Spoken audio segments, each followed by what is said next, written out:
I'd like to call the August 2024 Committee on Accreditation meeting to order. Will staff please call the roll?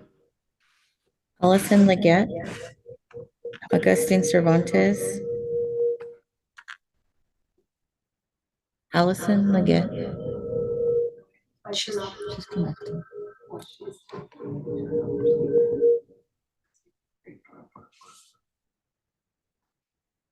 Allison? Yes. Hi. Okay. Augustine Cervantes. Can I hear you? You'll have to, Then you have to turn your microphone on.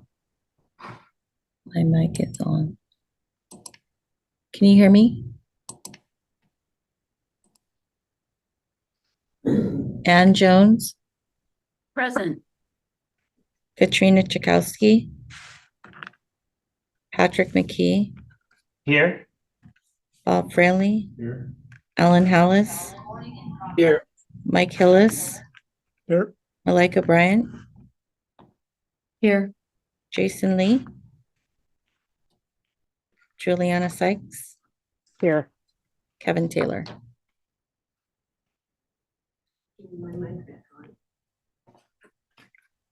All right. And you have to turn yours off. So at this point, may I turn my speaker back on so I can hear? Oh, you'll hear it through here. Cheryl's going to do hers, okay. All right. All right, well, as you can certainly know, we are, this meeting is video teleconference. So members of the committee, as well as the public, are joining the meeting from numerous places in the state today, including the commission offices here in Sacramento. Please be aware, we're going to mute your microphones to eliminate any background noise that may get in the way of others hearing what is being said by the speakers.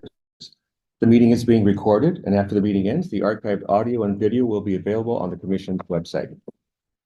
Regarding Zoom identification, members of the committee and the public are asked to please ensure your Zoom identification contains your first and last name accurately, so we're able to call on you appropriately, and also so that we can be sure to record all names accurately in the meeting minutes. To update your name in Zoom, click on the three dots in the window with your picture and then click Rename. When it is time to take up an item, we will need a moment to move all relevant participants to panelist status so that they can be seen and heard. Participants will need to turn on their camera and unmute once it is time for your item. Regarding commenting or asking questions, committee members, if you wish to make a comment, please use the raise hand feature, which is located at the bottom of the Zoom screen. And we'll do our best to monitor that, and we'll be watching. It will probably take a little more time to call on you because the nature of the Hollywood Squares look here, but just know that we are going to be looking for that. Because we are a public body, we must conduct our business in the public forum, and we ask committee members to please do not use the chat feature except to notify us that there is a technical issue preventing you from hearing or speaking during the meeting. Regarding motions and roll call vote, when you make your motions, please state the motion in full so that there is no question what the motion is. In accordance with the Bagley-Keene Open Meeting Act, because this is a virtual meeting, all votes will be conducted via roll call. Just before the vote, we will remind everyone to make sure you are unmuted so that the recording captures your votes. If you are unable to respond via video or audio for some reason, you may, as a last resort, make your vote known through the chat function. The secretary will have to read your name and your vote when she gets to that part of the roll call vote to make it an official part of the record and to make sure the public knows what the vote is. Again, this should be used as a last resort in the case of some technical difficulties. If you need to leave the meeting for any period of time, please raise your hand and let us know so we are sure that we have a quorum at all times and so the record can be accurate. Also, please do the same when you return to the meeting. Regarding public comment, members of the public wishing to provide public comment during the discussion of an agenda item will be provided the opportunity to speak during the public comment period for each item and then at the end of the meeting. The committee chair will announce when the public comment period is open during the presentation of the agenda item and ask for anyone who wishes to comment to please notify the meeting moderator as explained below. And I'll go through the different options here. Participants who are attending in person, we have a few that are here. Any other individuals who would like to make comments during the meeting who are attending in person at one of the locations listed in the agenda will need to complete a public comment card to indicate what item they would like to speak on. and provide it to the COA member or in-person host at your location. When I call for public comment, the COA member or in-person host at that location should indicate if they have received a public comment card, and the member of the public will be invited to speak. Regarding participants via Zoom webcast, individuals who join the meeting via the Zoom webcast will need to click on the raise hand icon to indicate that you would like to speak on the item. Staff will notify the individual when it's their turn to speak by calling the name listed in their Zoom ID used by the member of the public when logging into the meeting. At that time, the individual will be prompted to unmute their microphone and will be able to share their comment. Participants via teleconference. Individuals who join the meeting via the U.S. toll-free number will need to press *9 on their phone to inform the meeting moderator that they would like to speak on the item. The meeting moderator will notify the individual it is their turn to speak by calling the last 4 digits of their phone number, and which will allow them to unmute their telephone. At that time, the individual will be prompted to press *6 and will be able to share their comment. There is also a time designated for general public comment at the end of the meeting. And of course, we'll review these when it comes time if any member of the public has a comment to offer. Do any committee members have any questions about the protocols? Seeing none, we'll move on. So we'd like to introduce, we have a couple of new members on the committee. And the newest members are Juliana Sykes, who comes to us from Davis Joint Unified School District, Malika Bryant from Kern County Superintendent of Schools, and Ann Jones from the University of California, Davis. Ms. Bryant was selected by Director Mary Sandy to fill a recently open position left by Marissa Luna Lopez when she joined the commission staff. Dr. Sykes and Dr. Jones were selected to join the COA at the June commission meeting. So I'm going to ask you now if you'd like to introduce yourself and briefly share a little about yourself. Let's go in this order. We'll start with Malika, then Juliana, and then Ann. So Malika, would you like to share anything about yourself? Oh gosh. Good morning. I'm Malika Bryant. Can you unmute? Hold on one second. Are you unmuted? Yes. Yeah, looks like she is. Okay, we can't hear her. There's yours. Oh, maybe my speakers. Hold on. Might be me. All right, try it again. Can you hear me now? Yes, thank you. Okay. Well, I'll keep it brief. How about that? I'm Malika Bryant. I'm the Director of Educator Development for the Kern County Superintendent of Schools. And I'm fortunate enough to just absolutely love the work that I do and enjoy coming in every day. And this is a really exciting new chapter of an extension of that work. So I'm happy to be here today. I don't know that there's anything else you need to know about me in this moment. We'll leave it at that. All right, thank you, Malika. Welcome. Nice to have you. Dr. Sykes, I'd like to hear about you. Good morning, everyone. Thank you so much for having me as part of the COA panel. I direct the teacher intern program with the Yola Solano Center for Teacher Credentialing, part of Davis Joint Unified. And for me, it's very heartfelt to be serving and supporting teacher development in a region that I grew up in, and just even more excited to contribute to teacher preparation, retention, support here at the state level. So thank you once again for having me here. Oh, glad to have you. Thanks for being aboard. And lastly, we have Dr. Jones. Hi, good morning. I was a member of the COA, I believe in 2009, I think is when I joined. And my career took a little bit of a left turn when I left the School of Education at UC Riverside, which is where I was when I first joined the COA, and went to the UC Office of the President. So this is kind of like a homecoming for me. I love Cheryl and Aaron and Michelle so much I couldn't stay away. So I'm back. I love this work. I really, really do. And I'm excited to be a member again. Great. Nice to have you back. Thank you so much. All right. Let's move on to item 2. Item 2 is the approval of the August 2024 agenda. Is there a motion to approve the agenda for the August 2024 meeting? And please remember to unmute your microphone when speaking. I move to approve the motion for August. So move by member Leggett. Is there a second? Second by member McKee. Any further discussion? Any corrections? All right. We are now do a roll call vote. And when you are called upon, indicate either aye or nay or abstain. Okay, so I turn off my Allison Leggett, Aye. Augustine Cervantes,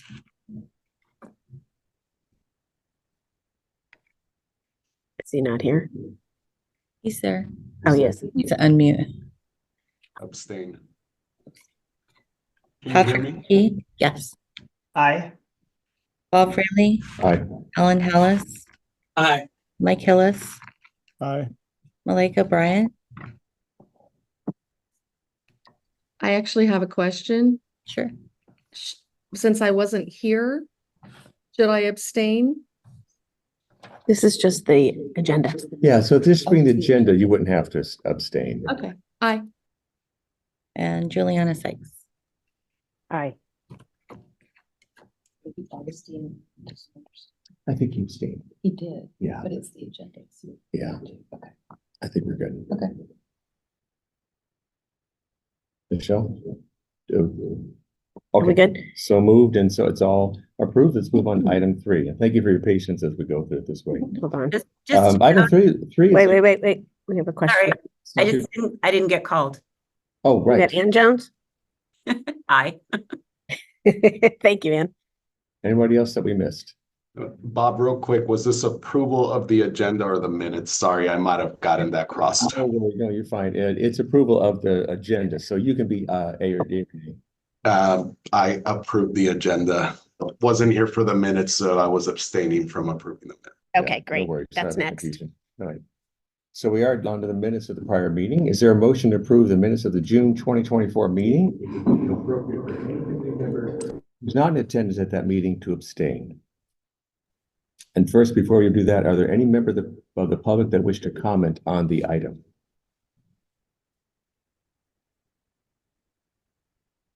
It doesn't seem like we have no member. Is there a motion from any committee member? I move to approve the minutes from our last meeting. Thank you, Member McKee. So moved. Is there a second? Second by Member Hallis. Any further discussion? All in favor? Well, we have to do the roll call vote again. Michelle? Michelle, if you could talk louder. Allison Leggett, Abstain? Augustine Cervantes, Abstain. Ann Jones, Abstain. Patrick McKee, Aye. Bob Fraley, Aye. Alan Hallis, Aye. Mike Hillis, Aye. Malika Bryant, Abstain. Juliana Sykes. Abstain. Okay, so motion passes. Let's move on to item 4. Item 4 is the co-chair and members report. Are there any members who have anything you wish to report?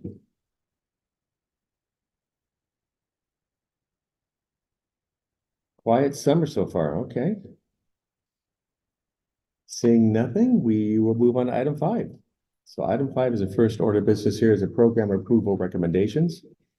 This section is for action. Today, there are 6 institutions with 6 programs for approval. And there is an insert on this item that includes the most recent additions after the original posting of the item. I think you all know where to find that. For our new members especially, please use the link that says Agenda Insert. This includes all the proposals. We have representatives from the 6 institutions with us to answer any questions you may have about the proposed program. And we'll take these one by one and vote on each one of these individually. So we'll begin with California State University Channel Islands for Pupil Personnel Services School Counseling. Joining us today to answer any questions about the proposed program from California State University Channel Islands are Dr. Elizabeth Orozco Riley, Dean of the School of Education, Lynette Cornejo, Administrative Support Coordinator, Dr. Charles Weiss, Associate Professor and Chair of Educational Leadership and School Counseling and Psychology. Do we have any recusals on the item? Recusal, Bob. Okay, one member Hillis. Hillis. Are there any others? All right. Would the institutional representatives like to say anything about your proposed program? The only thing we'd like to say is we want to thank Miranda and her team for reviewing it and giving us great feedback and helping us improve the application. All right, great. Thank you, Dr. Weiss. Anyone else from the institution wish to offer a comment? Yes, I would like to just make a quick comment. we're very grateful to the Commission for their support of us during the development of this program and to our sibling institutions in the Cal State University system who already have Commission-approved programs and have supported us through this work. And we are excited about the prospect of being able to support our region in a much-needed area. Thank you so much. Thank you, Dr. Roscoe-Riley. And Cornejo, would you like to offer any comment? I just want to say thank you to the team that helped us develop the program, and all the feedback that we got, the back and forth was very helpful to make sure that we had all our ducks in a row. So I thank you all for being here today and giving us your time. Great, thank you for the comments. I appreciate that. And with institutional, I'm sorry, we did that. Any member of the public wish to comment on the item? No comment? Any committee members have any questions for the representatives from California State University Channel Islands?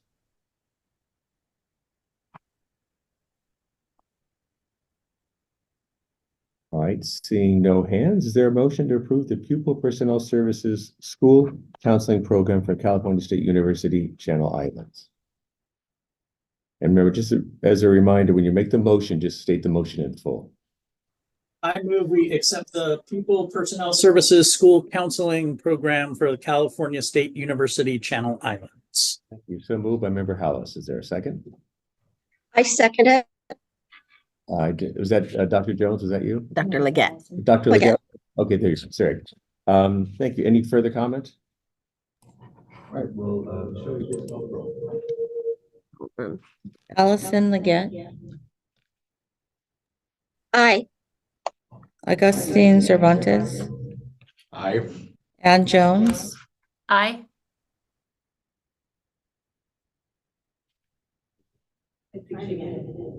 Ann Jones, Sorry, I thought I said aye.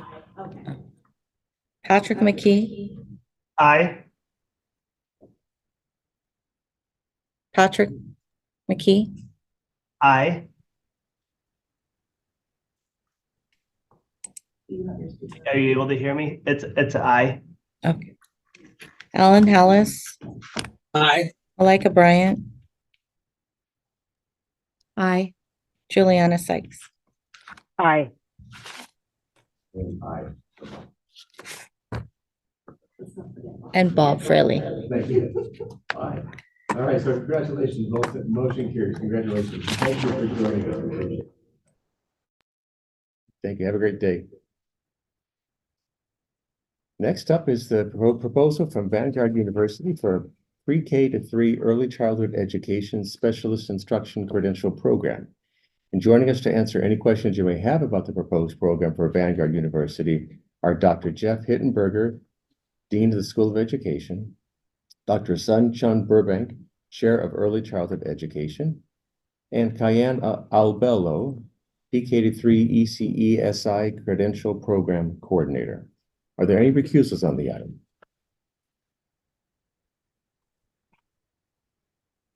Right, seeing none, any member of the public wish to offer a comment? Right, no comment. Any committee members have any questions for the representatives from Vanguard University? Actually, first, before we do that, we should invite the members from Vanguard if you have any comment or wish to make a statement of any kind. I'd just like to begin by thanking the Commission for your support as we've developed this exciting new PK3 program. Delighted to be able to offer this great opportunity for early childhood educators. All right, thank you, Dr. Hittenberg. I agree completely. Is there a second? I'm sorry, a second. Is there any other member of the institution wish to offer comment? Sure. Good morning. 안녕하세요. Buenos dias. Thank you so much for taking the time to review our proposal, which is a truly collaborative effort. Many individuals have contributed. First of all, I'm truly grateful to our dedicated and talented EC faculty who had a strong commitment in serving future educators. Every faculty responded to my numerous requests with excellence and grace. I'm also grateful to the School of Education team including our PK3EC program coordinator, Professor Kanyan, and Vanguard leadership, including my dean, Dr. Jeff Hittenberger, and various community partners, such as the PK3EC Advisory Council. And most of all, I am grateful for the efficient support of the IPR team, especially Dr. Rosemary Rand, who has guided me through every single step of this process with a promptness, care, and great attentiveness. Thank you so much. Thank you. Yes, thank you. In 2016, the Vanguard EC program adopted the NAYC, the National Association for the Education of Young Children, professional standard and competency for early child educators, which have equipped our students with the knowledge and skills needed to teach children from birth to age 8.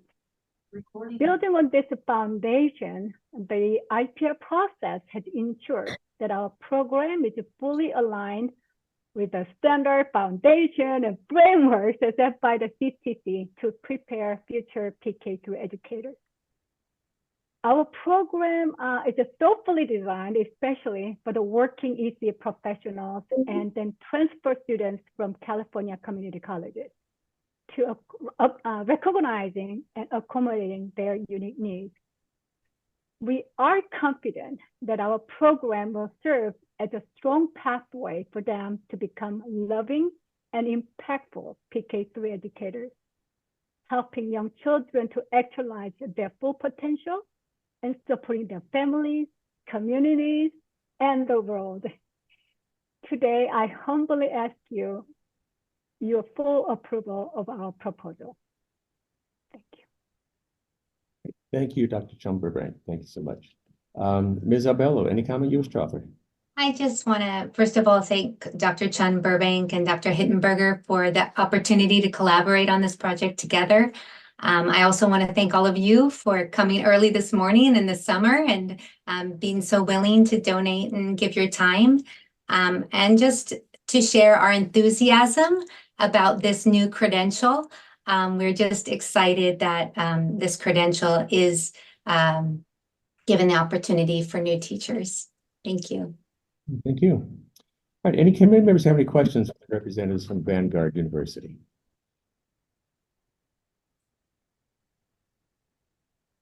Member Hallis. First off, I just want to congratulate you on getting to the field with this program. It's great. The new PK3 is really up and running. I was definitely interested to see you're offering the two paths, the integrated path and then the post-baccalaureate. Can you kind of talk about maybe some challenges around offering the two and some of the excitement around offering different ways for candidates to come into the program? Excitement will be, like, as I mentioned earlier, it's very highly transfer-friendly program. So that is for ITAP program integrated. We removed some core requirement for them, and then we accept up to actually 90 transfer units out of 120 programs. So highly transfer-friendly. Challenge would be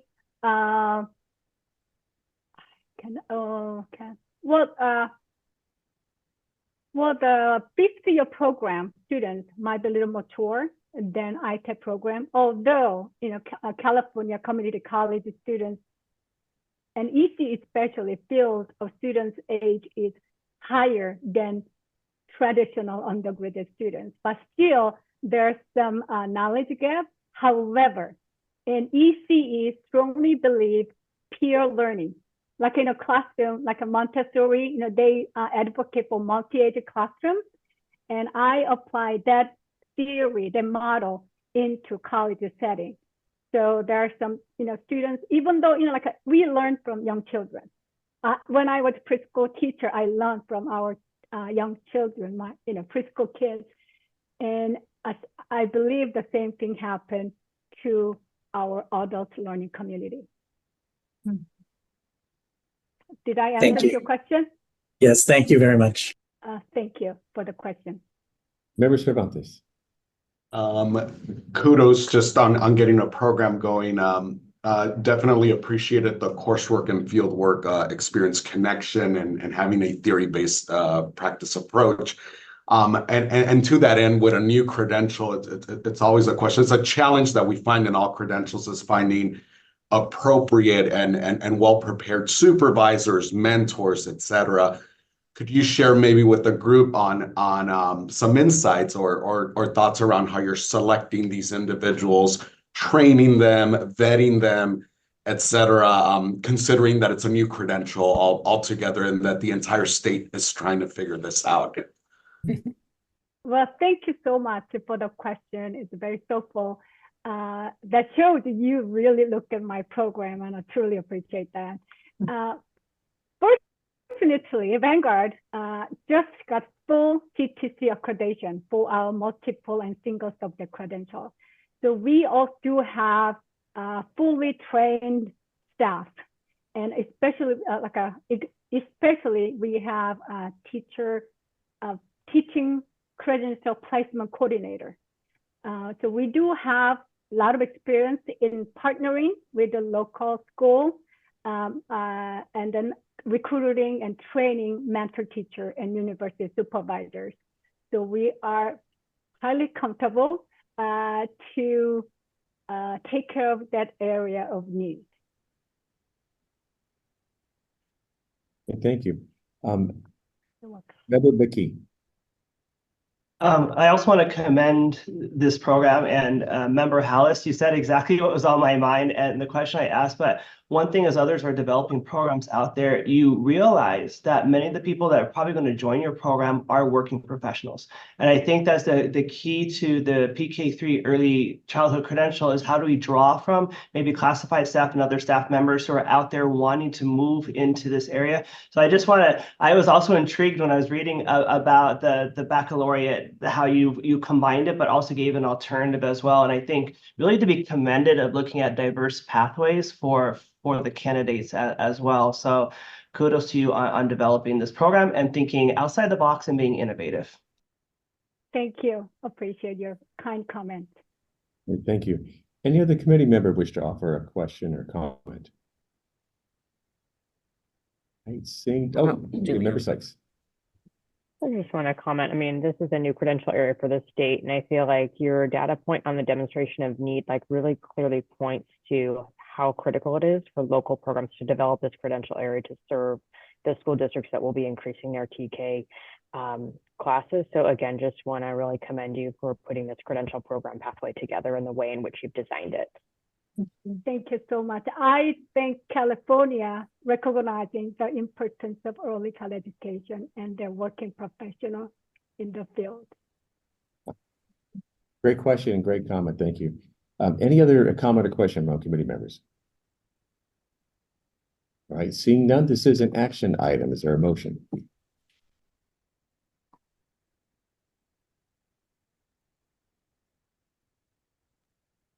I'll move to approve the PK3 Early Childhood Specialist Instruction Credential Program for Vanguard University. Great, so moved, and you got it in that 7 seconds, right? Is there a second? One. As a member Hill has got it in 1 second. Great. Any further discussion? All in favor, please. Oh, we're going to have the roll call, Michelle. Allison Leggett, Aye. Augustine Cervantes, Aye. Ann Jones, Aye. Patrick McKee, Aye. Bob Fraley, Aye. Alan Hallis, Aye. Mike Hillis, Aye. Malika Bryant, Aye. Juliana Sykes. Aye.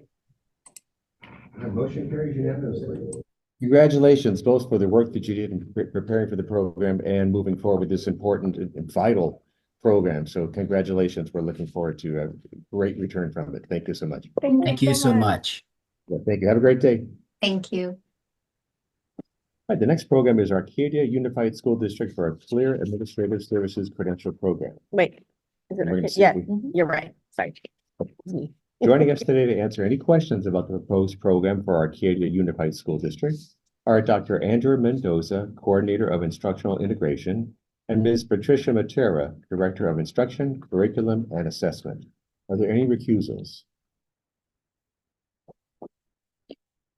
All right, seeing none, would the institutional representatives like to say anything regarding the proposed program? Good morning. Yes, thank you. I just wanted to thank you all for just your support in helping us get our program approved. I also want to acknowledge the work of Miranda, who was great in helping us get through the entire process. And we're just very excited that we're going to be able to host this program in our district to support our new administrators. So thank you. Yes, and I'll just say thank you too. We're together because I was having technical difficulties. I was on, but I couldn't hear anything. So we decided to join together. But yes, thank you. We're very excited. Our principals who are going through the program, they're looking forward to it. They're very excited that we're able to do it in-house. And we're just looking forward to this opportunity to be able to offer this in our district this year. Great, thank you so much for your comments. Any member of the public wish to offer a comment? Seeing none, we'll move on to committee members. Any committee member have questions for the representatives from Arcadia Unified School District?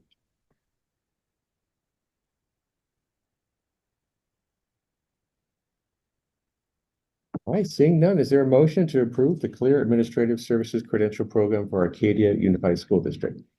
Member Cervantes. Motion to approve the Clear Administrative Services Credential Program for Arcadia Unified School District. Thank you. So moved. Is there a second? Second by Member Jones. Any further discussion? All right, Michelle, will you please call the roll? I'm gonna turn everything on. Allison Leggett, Aye. Augustine Cervantes, Aye. Ann Jones, Aye. Patrick McKee, Aye. Bob Fraley, Aye. Alan Hallis, Aye. Mike Hillis, Aye. Malika Bryant, Aye. and Juliana Sykes. Aye. All right. Ms. Lee, congratulations, Dr. Mendoza and Dr. Matera. Thank you. Thank you. Absolutely. Thank you so for joining us and working through your technical issues. I think we know a little bit about that. So glad you're able to figure it out. Have a great day. You too. Thank you. Thank you. All right, next up is the Oakland Unified School District for a Clear Administrative Services Credential Program. Joining us today to answer any questions about the proposed program for Oakland Unified School District are Madeline Noonan, Program Manager for Strategic Projects. And do we also have Allison Henkel, Senior Director of Strategy? Yeah, oh, great. Thank you both for joining us. Are there any recusals on the item? All right, seeing none, would the institutional representatives like to say anything regarding the proposed program? Yes, thank you. Thank you to the, excuse me, the Committee on Accreditation for allowing us to present our program and for your consideration. We also just want to thank the IPR team, Poonam, the whole team for such a robust and meaningful process. All of the feedback we received has really made the program stronger. And this CAS program really just, I want to name, represents such an opportunity for our district and for Oakland. This is something our leaders have been asking us to explore for years, and it's really exciting to have the opportunity to potentially answer those calls. OUSD is committed to having a homegrown workforce. This year alone, we have 5 new school leaders who are leading the schools that they attended as students. And we're really committed to ensuring that our pipeline has really contextual support that's job embedded, and that they have coaches who are from and have served the communities that our leaders serve. So this is just an incredible opportunity for our district, and we just very much appreciate it. So thank you to all of you and for the chance. Great, thank you so much. Robust and meaningful, that's very well stated. You know, we often hear comments about how well the staff is. We definitely concur. It's nice to hear your comments from that perspective. Also, that's fascinating. The pipeline of having the students becoming school leaders, that really is homegrown, and especially in a program as large as Oakland. Oftentimes you might hear of that in a small rural area where it's kind of, fewer options as far as where to attend school or where to work. But in this situation, limitless options in the area, and they chose to stay within Oakland. So that's fascinating. Thank you so much for sharing that. Ms. Henkel, anything you wish to offer? Just ditto everything Maddie said, and just want to share that, like Maddie said, we have had an overwhelming positive response from everybody in our district. And like Maddie said about the process that we've gone through with the IPR, I think everything that we have received in terms of feedback has helped us improve the program offerings. So just huge, overwhelming response from everybody within the district. So thank you. Thank you, Ms. Henkel. Any member of the public wish to offer a comment? All right, no comment. Committee members, do you have any questions for the representatives from Oakland Unified School District? Member Sykes, then Member Liggett.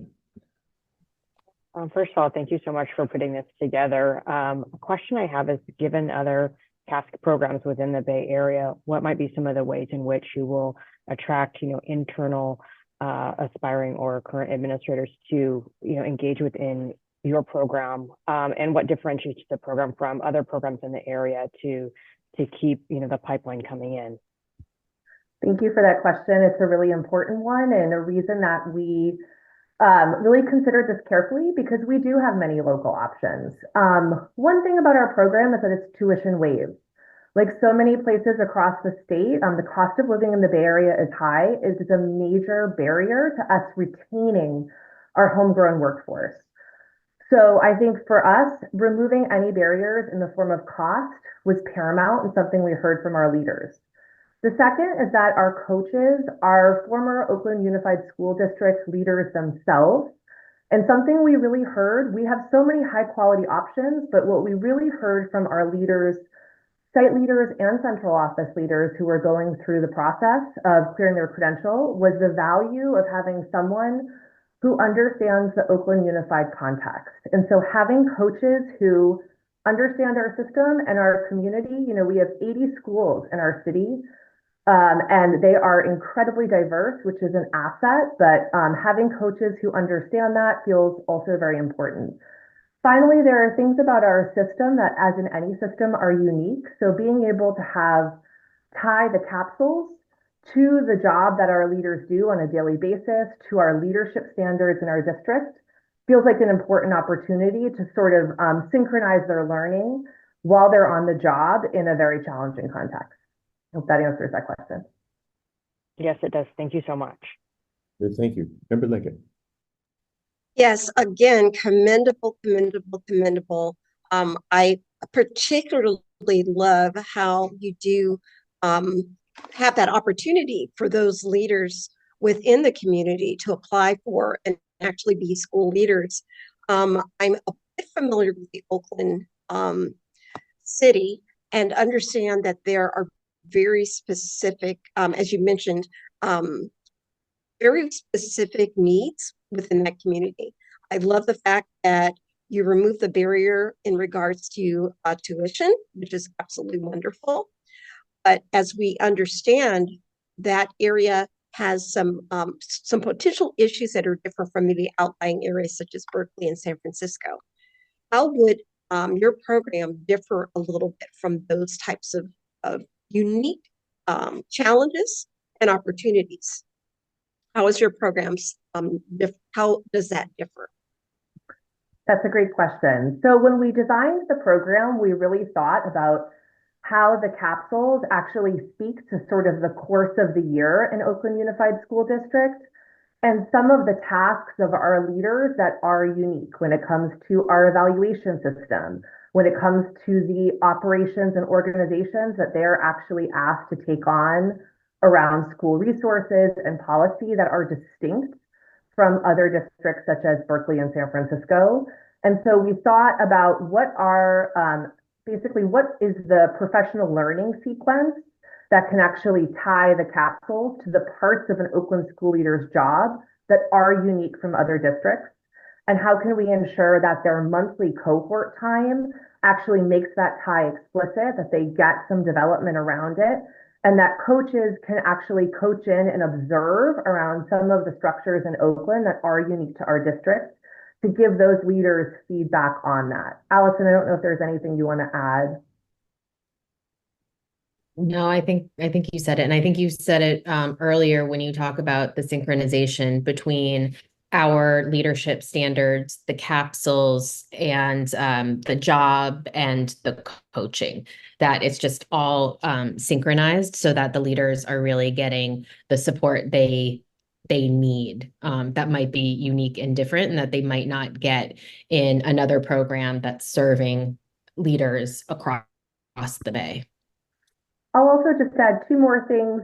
We did incorporate a 360 at the mid-year point as well. That feels really important, and while not unique to Oakland, we are a school district where I think community-based leadership is important, and listening to all stakeholders is something that will support leaders to lead their communities and is just a value in our district. And then we're also, going to leverage the existing assets in our district across our central office, who provides strong professional learning around to all of our professionals, but can do so for our leaders as well. Thank you for that question. Thank you so much.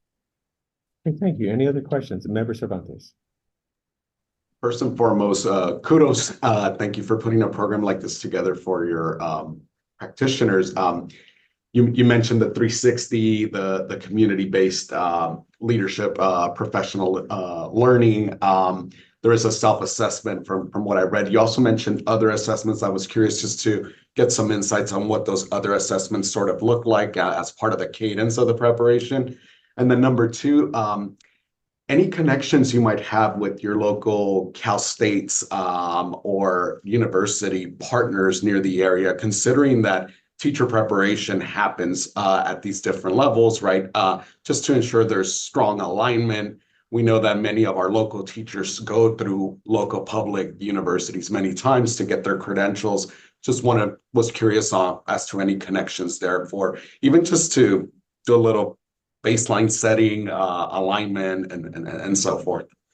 Yeah, thank you for those questions. So in terms of other assessment, we organized the 2 years into a series of what we're calling tasks that are capsule aligned.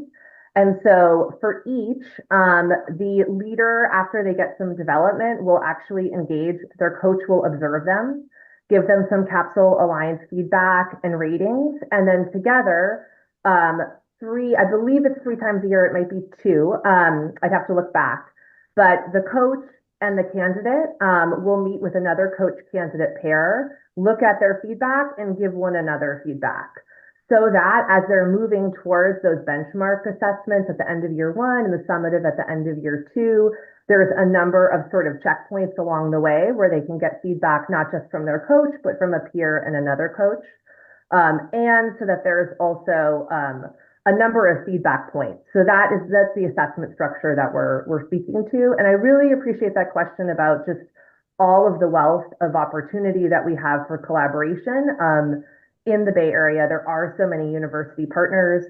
So we are, in our advisory group, we have Mills College as well as University of San Francisco.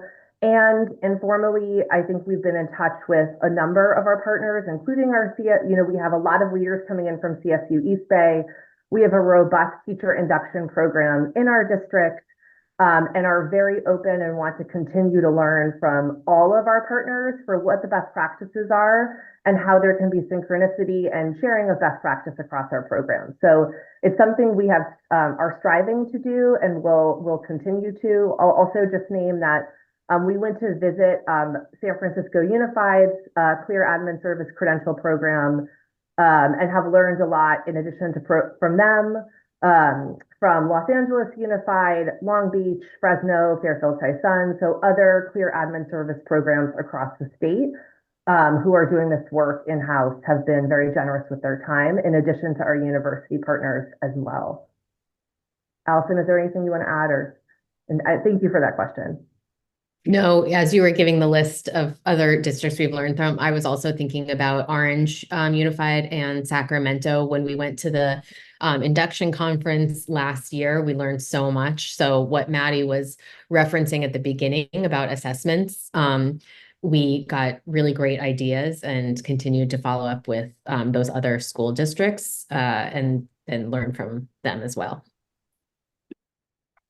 Thank you. I think your comments about seeking out information and questioning from other school districts who have similar programs, very wise. And one thing about California is that school districts are so magnanimous in sharing their ideas and trying to support one another. It's not competitive, it's supportive.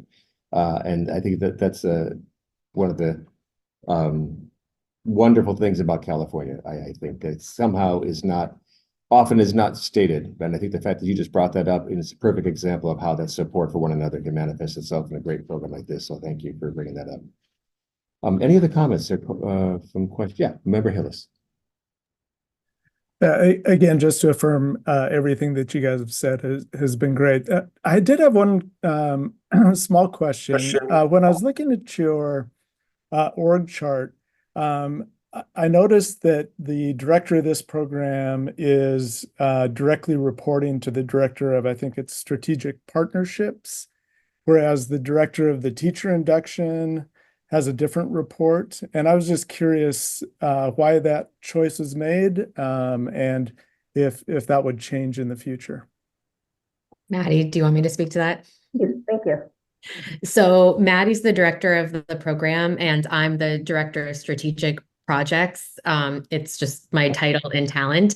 And so Maddie and I are really parallel to Lisa, who's the director of the teacher induction program. And then, so Maddie reports to me and I report to Tara, and Lisa and I both report to Tara. So me, Lisa, and Maddie are actually like very parallel and very much part of a team who both report to Tara. So I think it's a great question. I think our titles are, confusing and, they are what they are, but that's kind of how it works on the ground. And I'll just share, in addition to Allison, actually, after I was a school leader, my first role in central office was with Lisa in our teacher induction program. At that time, she went from being a team of 1 to a team of 2. So we ran, I had the honor of working with her when we were a staff of 2. She now has, I think, a team of 8. Is that right? And so it's been really great to work with her and watch how she's grown that program. And our hope is that actually in doing so, we're taking those learnings in our teacher induction program and really applying it to our administrators as well. Part of my role previously is we have a mentor program that is for our leaders. And again, I think, you've all really spoken to it. We are in an area with so many resources and programs. And that's a big part of where the genesis of this came from, because had we, it's still in spite of that, I think, hearing the need and really eager to take the learnings we have within our district and within our region and answer that need that we're hearing from our leaders. Thank you. Thank you. Any other comment or question from committee members? I'd say none. This is an action item. Is there a motion to approve the Career Administrative Services Credential Program for Oakland Unified School District? Member Jones. I move that we approve the Oakland Unified School District Clear Administrative Services Credential Program. Thank you. Well stated. Is there a second? Second. By Cervantes' hand. First, so Member Cervantes. Any further discussion? Ms. Bernardo, will you please call the roll?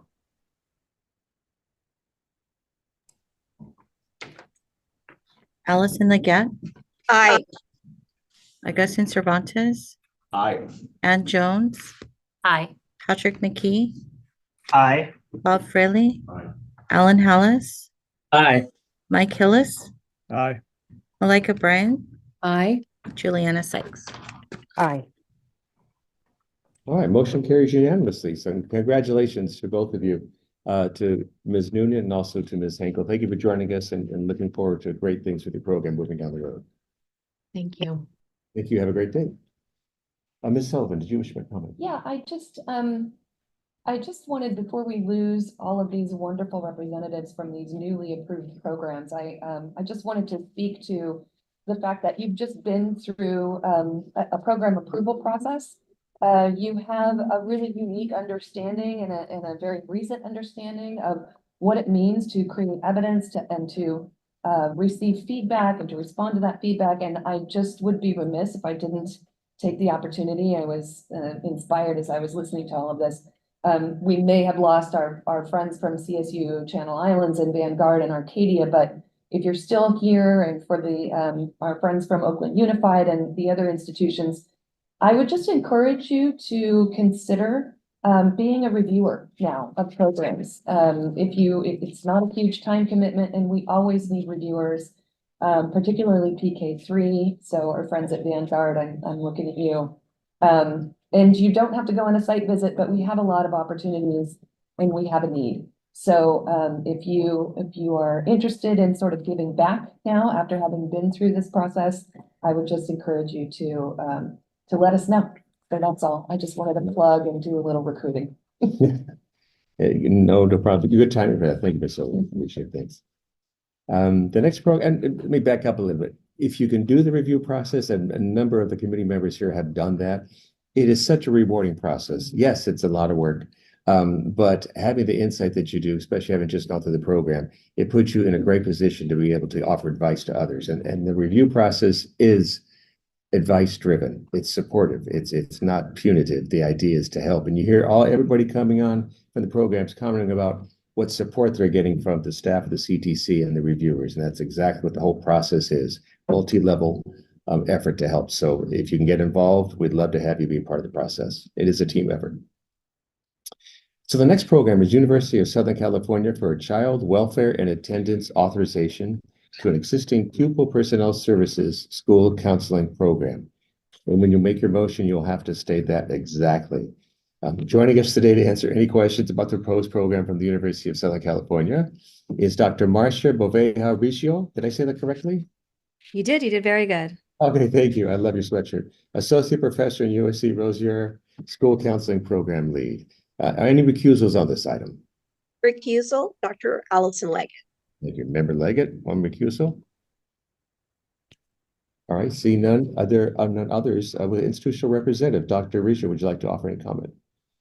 Just want to thank you for this opportunity with the commission to add this program into our existing program. It's seamless. It sets our students up well when they graduate. It gives them options. It's also meeting needs in the districts to support students and those in districts that are calling for not just school counseling, but this background. So we're excited to be here and meet the needs of the community, and so prepare our students who are graduating in their career profession. All right, thank you. Any member of the public wish to offer any comment on this item? All right, no comment. Any members have any questions for the representative, Dr. Riccio from the University of Southern California?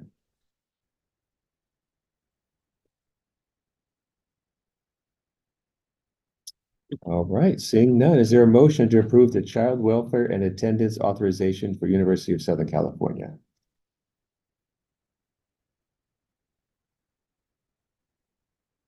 Member McKee.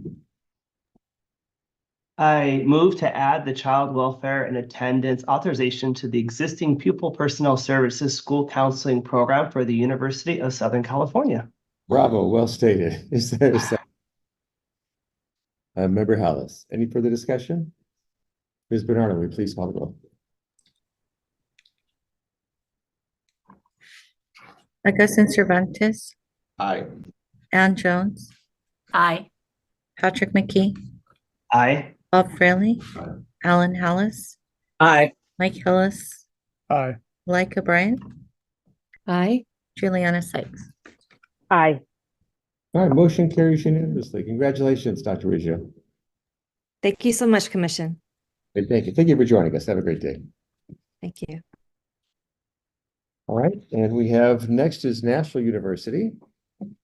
Their program is Child Welfare and Attendance Authorization to an existing Pupil Personnel Services School Counseling Program. Joining us today to answer any questions about the proposed program from National University, we have Dr. Melanie Shaw, Program Director for PPS Program in School Counseling. Are there any recusals on this item? All right, seeing none. Dr. Shaw, would you wish to offer anything about your proposed program? Great, thank you so much. I just want to thank you all for being here this morning, and especially thank Roxanne and Cheryl for the support that they gave us as we prepared for today. So thank you to all of you, and we look forward to sharing the good information about our program. All right, thank you. Any member of the public wish to offer a comment? No comment? All right, any committee members have any questions for Dr. Shaw?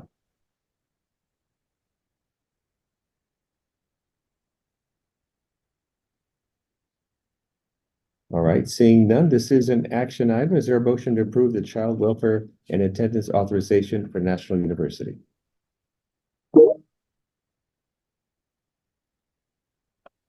Member Jones.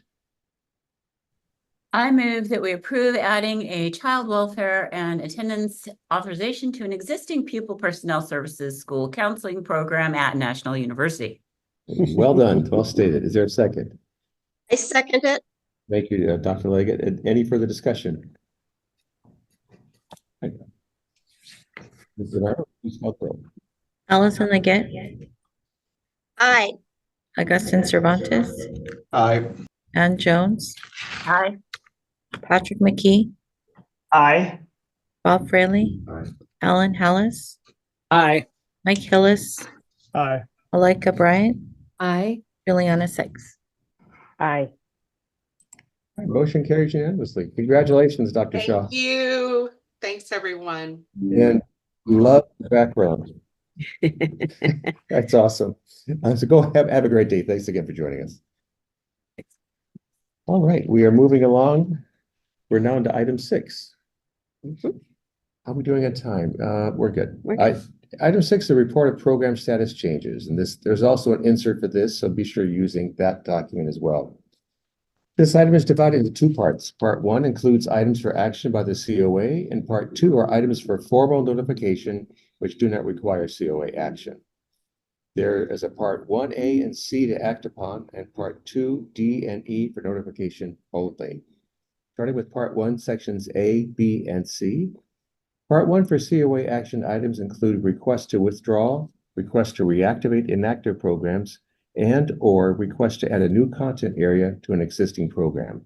Today, there are only items for A and C. Section A, program withdrawals. Section A is for action. There is one program sponsor withdrawing one program. This item is in the agenda insert on the item and not on the original item. So as a reminder, please have that link open. That is University of California, Berkeley. Specialist teaching, California Teachers of English Learners, effective August 15th, 2024. Are there any members of the public who wish to offer a comment? All right, this is an action item. Are there any recusals? All right, seeing no recusals. I'm going to say that again because I accidentally muted. What's that again? I accidentally muted. So can you ask for it again? Oh, sure. Yeah. Is there a motion? Any committee member wish to have a motion? Member Hallis. I move we accept the withdrawal of the University of California, Berkeley Specialist Teaching California Teachers of English Learners effective August 15th, 2024. Great, thank you. Is there a second? Second by Member Cervantes. Allison Leggett, Aye. Augustine Cervantes, Aye. Ann Jones, Aye. Patrick McKee, Aye. Bob Fraley, Alan Hallis, Aye. Mike Hillis, Aye. Malika Bryant, Aye. Juliana Sykes. Aye. All right, motion carries unanimously. Congratulations. Moving on, we have next section C, adding a new content area to an existing program. Section C is for action. There is one program sponsor requesting to add 5 new single subject content areas. Sacramento County Office of Education is requesting to add a single subject content areas in single subject art, single subject dance, single subject music, single subject theater, and single subject world languages. And before we begin, just want to mention to the new COA members that adding a new content area is really a staff review as these institutions already have an approved subject, single subject credential. And Jake Schuler, who works here with the CTC, is with us. Should you have any questions, he was assigned the responsibility of reviewing these programs here for their legitimacy and see if it would be appropriate to be added. So we have Jake. Is Jake here with us?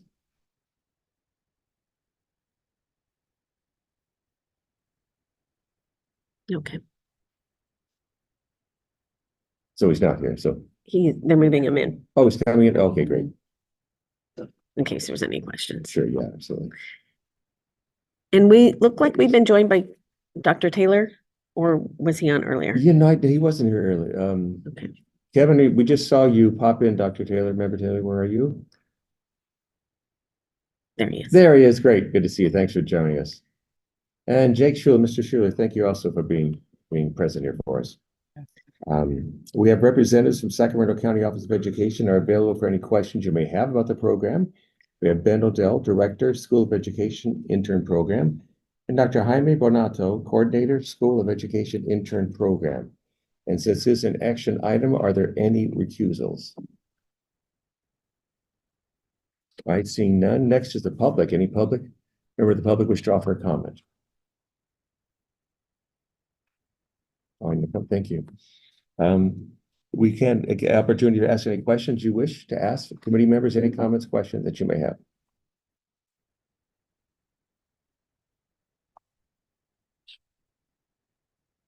All right, seeing none, is there a motion?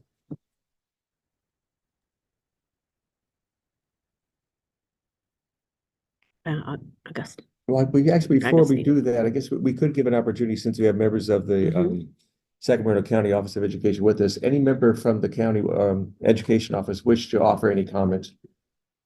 You're here, why don't you take advantage of that opportunity? Honestly, so I just want to say thank you for your time and consideration today. It's really exciting to hear about the growth of programs across the state. So I'm actually overjoyed to be here. We just want to give a huge thank you to our mighty team that was involved in creating these courses, and a huge thank you to CTC staff for the support and guidance that's been provided throughout the process. Great, thank you, Mr. Odell, appreciate it. Dr. Bernardo, any comment you wish to offer? Yeah, thank you for this opportunity. We're excited to continue supporting school districts and teachers in our region. So just thank you. Great. As a member of the arts and music, it's wonderful to see so many of the arts being added, and not just at your institution, but across the state. So it's very, very much needed now, definitely more than ever. So glad to see that. Okay, any member have any motion? Member Cervantes. I move that we added the new content areas to the existing programs at Sacramento County Office of Education under art, dance, music, theater, and world languages, single subject. All right, thank you. So moved. Is there a second? Second by Member Hillis. Any further discussion? Ms. Bernardo, will you please call the roll? Allison Leggett, Aye. Augustin Cervantes, Aye. Ann Jones, Aye. Patrick McKee, Aye. Bob Fraley, Alan Hallis, Aye. Mike Hillis, Aye. Malika Bryant, Aye. Juliana Sykes, Aye. and Kevin Taylor. Aye. Motion carries unanimously. Thank you so much for joining us. Congratulations to Thank both. you. We appreciate you being with us, Mr. Odell and Dr. Bernardo, and great luck and look for great success of the program moving forward. Thanks. Have a great day. Next is part 2, sections D and E. Part 2 provides information on programs that have transitioned to revised program standards and programs that have elected to change to inactive status. These items are for notification only and require no action by the COA. Section D, notification about the transition of professional preparation programs. Bilingual authorization programs, California State University Fresno, the Hmong, San Francisco University School District, Spanish. And as a note, San Francisco Unified School District was erroneously omitted from the June 2024 meeting. You might I remember that. They weren't on the agenda, so we want to be sure we acknowledge that and took care of that today. Effective September 1, 2024, the program will be inactive. Sorry? Can I say something? Yes, Ms. Hickey. I just wanted to acknowledge the work of Miranda Gutierrez on transitioning all of the bilingual programs in the state to the new standards. This list represents all of them now, have all transitioned to the new standards. So Miranda worked really, really hard with all these institutions, and I just wanted to acknowledge her work. Great, thank you for doing that.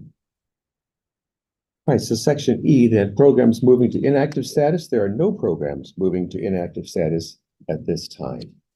Looking at time, it's 9:38. Should we take a brief break? Do we have time? It's up to you, sure. Yeah, let's say take a brief break. Yes, I'm sorry. Just a quick question, Bob. Yeah. I just had a quick question. So San Francisco Unified, they were transitioned, but now they're also moving to inactive.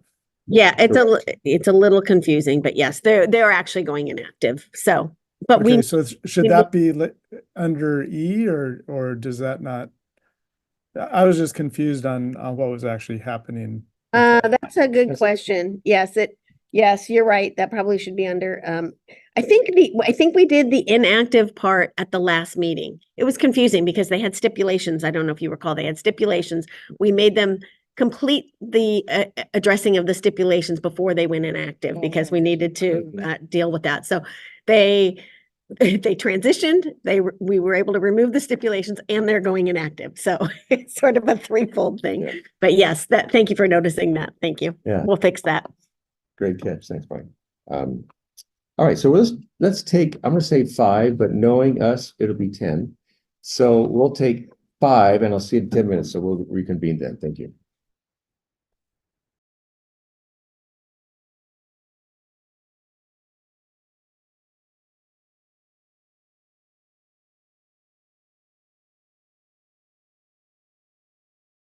All right, thank you for being back in time. We appreciate that. I want to make sure they can hear us. Yes, can you hear us at all? We're just trying a different system here as far as the recording. Thumbs up, cool. I have to ask you, how many of you are professional from the waist up and casual from the waist down? Anybody? That's not a fair question. Sure it is.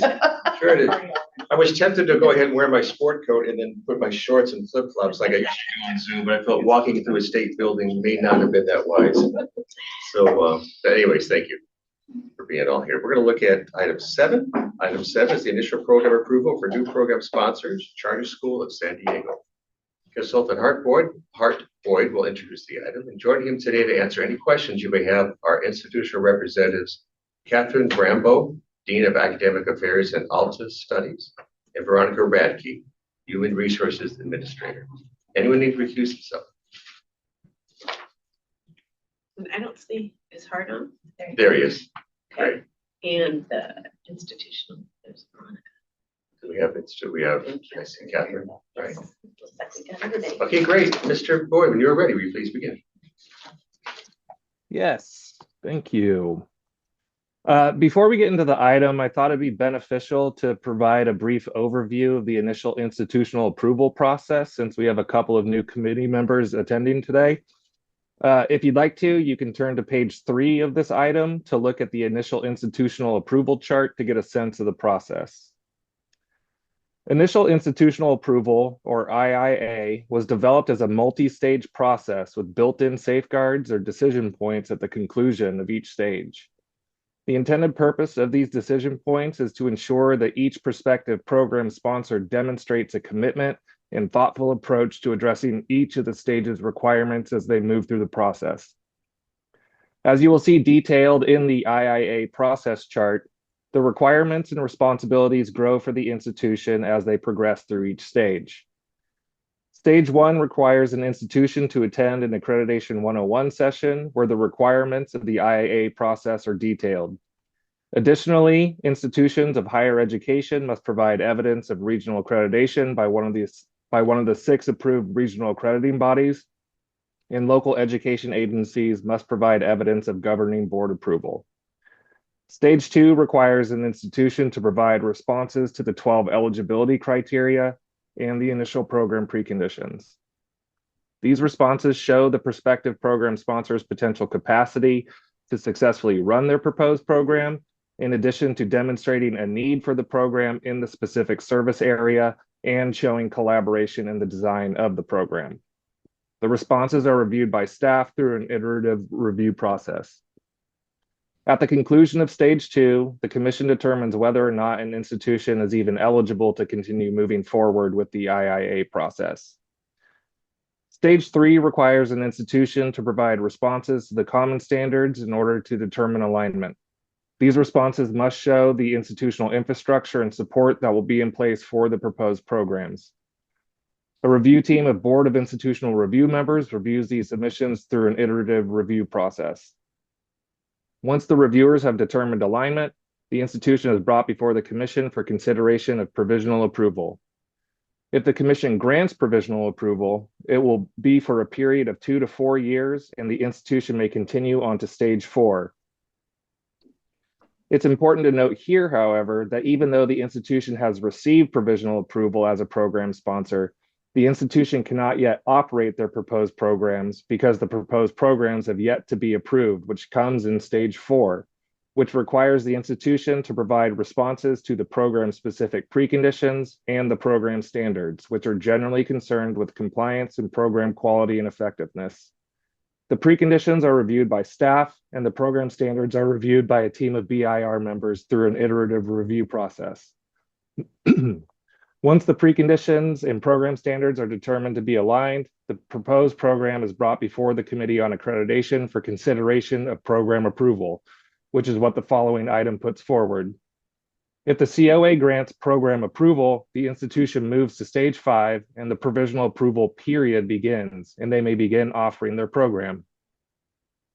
Stage 5 is the longest stage and lasts the duration of the provisional approval period granted by the Commission. During this period, the institution's approved program begins to operate, annual data is submitted, a cohort of candidates complete the program, and the institution prepares for and hosts a provisional site visit where interviews will be conducted with all relevant constituency groups. After the site visit team will make an accreditation recommendation to the COA, who will then in turn make a recommendation to the Commission for consideration of full approval.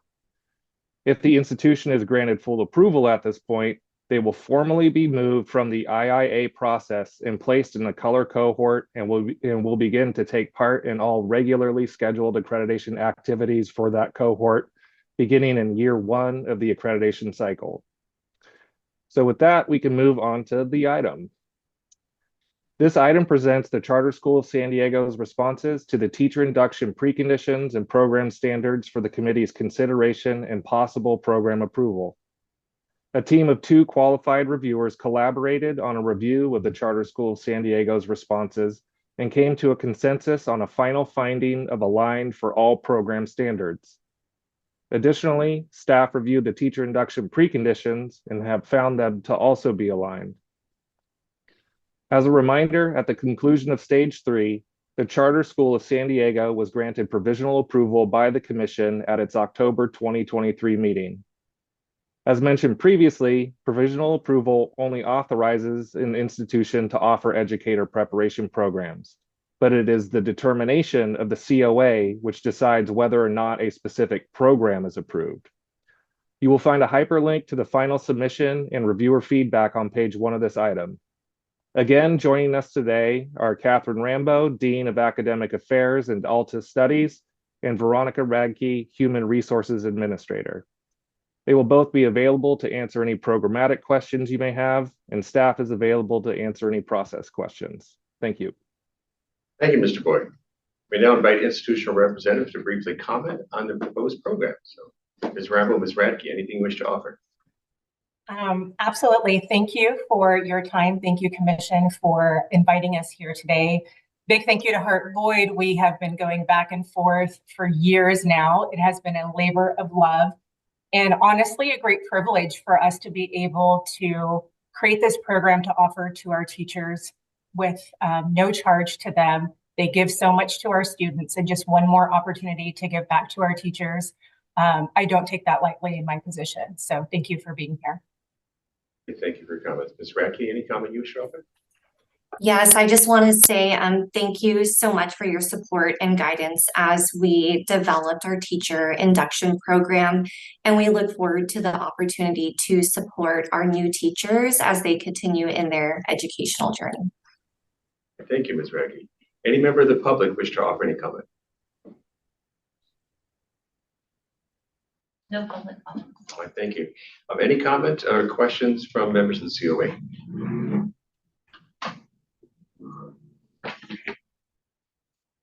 All right, seeing none, this is an action item. Is there a motion to approve Charter School of San Diego's teacher induction program? Member Taylor. I move that we approve initial program approval for the Charter School of San Diego's teacher induction program. So moved. Is there a second? Member Hillis. We have a motion. We have a second. Any further discussion by the committee? Ms. Bernardo, will you please call the roll? Allison Legette. Aye. Augustine Cervantes. Aye. Ann Jones. Aye. Aye. Aye. Alan Hallis. Aye. Aye. Brian. Aye. Aye. Aye.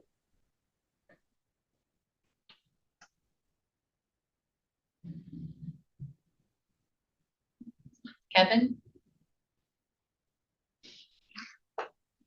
Member Taylor, can you hear us?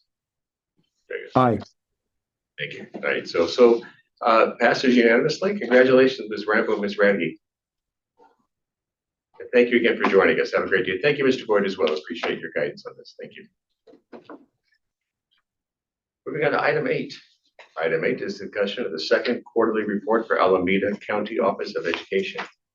Consultant Dr. Timothy Weeks will introduce this item. Joining him today to answer any questions you may have are institutional representatives Derek Gorshow, Director of Career Technical Education, and Kristen Bichur, Chief of Educator Effectiveness. Does anyone need to recuse himself? Right. Seeing none, Dr. Weeks, will you please begin? Thank you. Yes, good morning, committee members. Item 8 presents the Alameda County Office of Education, or ACOE, second quarterly report. ACOE operates a clear administrative services credential, referred to ACOEs by CPAL, or Clear Path to the Advancement in Leadership program, and a designated subjects career and technical education CTE program. As part of the IIA process, ACOE hosted the provisional site visit in December of 2023, and the accreditation site visit team report was presented at the COA at its January 2024 meeting. At that meeting, the COA took action to set the accreditation status to accreditation with major stipulations. One of the stipulations requires ACOE to provide quarterly reports. This item presents the second of those reports. The first quarterly report was presented at the COA meeting in May of 2024. A link to the site visit team's accreditation report, as well as presented in January of 2024, and the first and second quarterly reports are linked in this agenda item. On pages 1 to 3 of this agenda item are the 8 stipulations that ACOE is required to address through these quarterly reports. And before presenting the team, I would just like to take a moment to highlight some of the noteworthy advancements that have occurred since. As soon as I can pull up my report here. 1 second. Oh, here we go.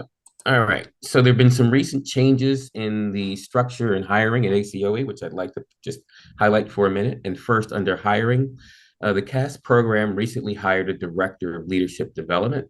And this is a new position, and this person will take over responsibility for the administration of the CAS program.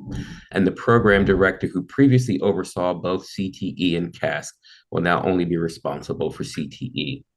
Additionally, the program director of induction and coaching, another newly created position, will help support the CTE coaches by providing professional development and training. Under reorganization, the program director who previously oversaw both CASC and CTE programs is now the director, as I mentioned before, of only the CTE program and will be responsible for administering that program. Additionally, the existing ROP program director at ACOE will dedicate half of his time to coaching and program development for the CTE program. Third, the new director of leadership and development, as mentioned above, will report directly to the chief of educator effectiveness. And for the director of the CTE program, now reports to the executive director of teacher credentialing programs, a new position that also reports to the chief of educator effectiveness. So the impact of this hiring and restructuring is that more resources are now available to be devoted to addressing the stipulations for the two programs as well as the unit as a whole. It is staff's recommendation that they accept this report, and staff will continue to work with the institution to provide technical assistance and review the remainder of the quarterly reports as the program continues to address the stipulations placed upon it by the COA. I would now like to turn the presentation of this item over to the institutional representatives, Derek Goshaw, Director of CTE, and Christian Bajor, Director of Educator Effectiveness, to briefly comment on and answer any questions you may have about this report. Thank you. Thank you, Dr. Reese. Please feel free to offer any comment you wish to regarding the program and your quarterly report. Oh, okay. Pick up on your computer. Can you hear me? Yes. Okay. Well, thank you very much for the opportunity. Really, to support us in this process, which has been, helped us make the important changes that we need to grow and to support our teachers or administrators. So we're very thankful for being part of the process. It's allowed us to look at what's needed and make necessary changes, and we're very appreciative of everything that we've been able to do as a result of your support. We're proud of the changes that we're making. Sometimes just sort of the cadence of the year and our ability to hire at certain times has now allowed us to have this opportunity to hire people on the beginning of our fiscal year. So, anyway, some changes that we've been able to make just have a little bit to do with the sequence of events throughout a school year.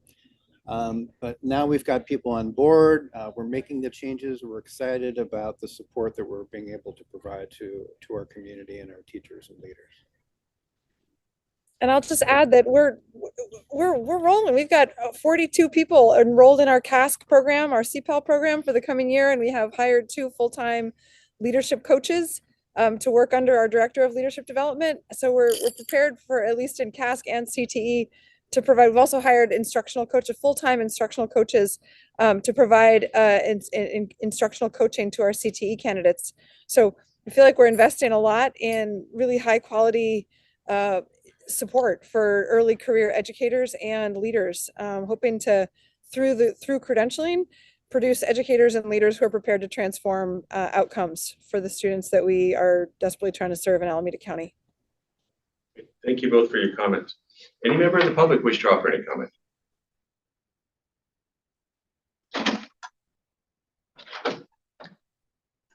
Michelle? No. Okay, thank you. Any comments or questions from members of the committee? Member McKee. First of all, I just want to commend you just stylistically. How you presented this report made it a very easy read, at least from my own perspective. And for our CTC staff, I just love the columns, like how the stipulations were there, a narrative, the evidence, and the next steps. It worked well for how I think. I hope it did so for others, because it really made it clear twofold. That you highlighted what you already did that was required and highlighted what you're doing ahead of the game of what needed to be done. And that really speaks volumes for the amount of work and seriousness you're putting into this process. So just kudos to you for the formatting and making it accessible to us. My only question, and I'm confident you have the answer for, is how are you making assurances that your advisory board is that broad range of the educational community? Are you developing partnerships with other universities, other programs? Is there a different voices coming into advisory board to ensure that you are meeting that 1B? Reaching out to UC Berkeley, Cal State East Bay, which are our local universities. I'm just speaking with respect to the CTE program. And then, you know, our ROPs in our community, our K-12 partners. So yeah, we're trying to bringing everyone into the fold and helping them provide guidance and recommendations to improve our program. And I think Kristen can speak to the the CPAL program. Yes, similarly, we're engaged. I actually yesterday had a whole long discussion with the Contra Costa County Office of Education, who's also running their own CAST program, to look for some alignment between our two programs, given that we serve a contiguous set of school districts. In addition to being in dialogue with each of our LEAs in our county, you know, we're in the process of signing formal MOUs with each of those LEAs that have people in our programs. And in the process of, we have an advisory board that consists of 6 people, but in the process now that we're serving so many more leaders in CPAL, of expanding that advisory board to include representatives from each LEA in which our leaders are serving. That's wonderful to hear. Thank you so much for sharing. Any other committee member have any question, comment? Member Yes. Bryant. Then Member Bryant and Member Leggett. Okay, thank you. First, I want to commend you, the tremendous amount of work that you've done to shift your infrastructure to meet the list of items that needed to be addressed is significant. And we can already see, as you've painted this picture, of the path that you're going on to really create strong programs. My one wondering and request, and like Patrick, I really appreciated the structure of your report.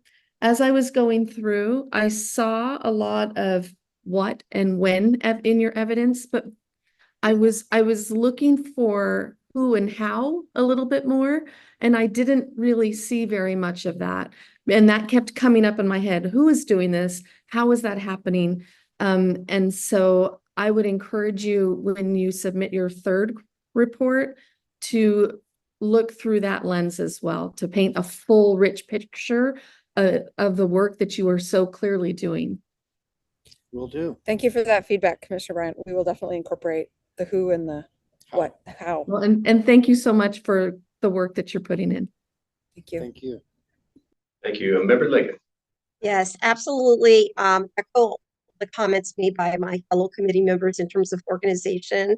I just want to hear a little bit more depth in terms of any remediation that may happen if any of the professionals aren't meeting their goals. What do you have? What support do you have in place in terms of giving us, well, if this happens, what is the anticipated remediation? Yes, thank you for that question. And having led a CASC program in another location, that happens, right? Just like young people in our classrooms, our people in our programs are not all going to learn exactly at the same pace and perform exactly at the same time. So with the full release coach model in the CASC and the CTE programs, that gives us some flexibility, right? We are creating caseloads for those full-time release coaches that allow for some flexibility to increase the amount of coaching we're providing and potentially decrease slightly the amount of coaching that we're providing, given how well leaders or teachers in the CTE program are doing. So for example, if we're seeing a leader who's really struggling and will benefit from their leadership coach being able to be with them more frequently at their school or in their department, then we're prepared using this full release coach model to provide that extra support. We're also doing in the CPAL program, we're doing 1 full day per month of professional development, with opportunities during that professional learning day to differentiate and give people opportunities to select into learning that's relevant to their particular needs. So in the design of our program, we're trying to make it possible to make sure that you know, they get to the capsules, certainly, but also get additional support if necessary through professional development and coaching. Great. Thank you so much for the follow-up. Appreciate it. Thank you all. Any further comments or questions from committee members? This is an action item. Is there a motion to accept the second quarterly report for Alameda County Office of Education? Member Jones. I move that we accept the second quarterly report for the Alameda County Office of Education. Thank you. Is there a second? Second by Member Hallis. Any further discussion? Bernardo, will you please call the roll? Allison LeJack, Aye. Mr. Fontaine, Aye.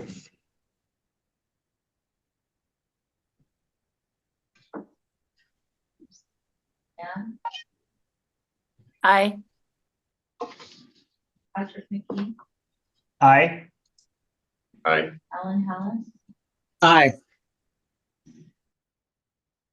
Aye. Brian, Aye.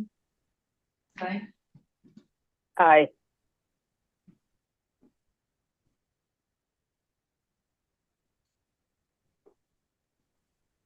Kevin, It's really hard to hear Michelle Bernardo. Aye. Thank you. Motion carries unanimously. So congratulations. Thank you, Dr. Gorsha, Dr. Bajur, and Dr. Weeks. So go forward, everybody. You obviously are in a nice location. Dr. Bajur and Dr. Gorsha teaching on site today. Lovely. Go enjoy the day. Congratulations. Thank you. Look forward to Thank you all so much. All right. Thanks. Look forward to reading the third quarter report when that comes forward. Thank you. Again, thank you, Dr. Weeks as well. And item 9. Item 9 is a discussion of the first quarterly report for Dominican University of California. Consultant Punan Betty will introduce the item. And joining her today to answer any questions you may have are institutional representatives, Dr. Jennifer Lucco, Education Department Co-Chair, and Dr. Katie Lewis, Education Department Co-Chair. Does anyone need to recuse himself? Seeing none, Ms. Betty, will you please begin? Yes, thank you. Good morning, committee members. Item 9 presents Dominican University of California's first quarterly report. Dominican operates 3 teacher preparation programs, a preliminary multiple subject program, a single subject program, and an education specialist mild to moderate support needs program. They hosted a site visit earlier this year in March, and the accreditation site visit report was presented to the COA at its May meeting. And at that meeting, the COA took action to set the accreditation status to be accreditation with major stipulations. One of the stipulations requires Dominican to provide quarterly reports, and this item presents the first of these reports.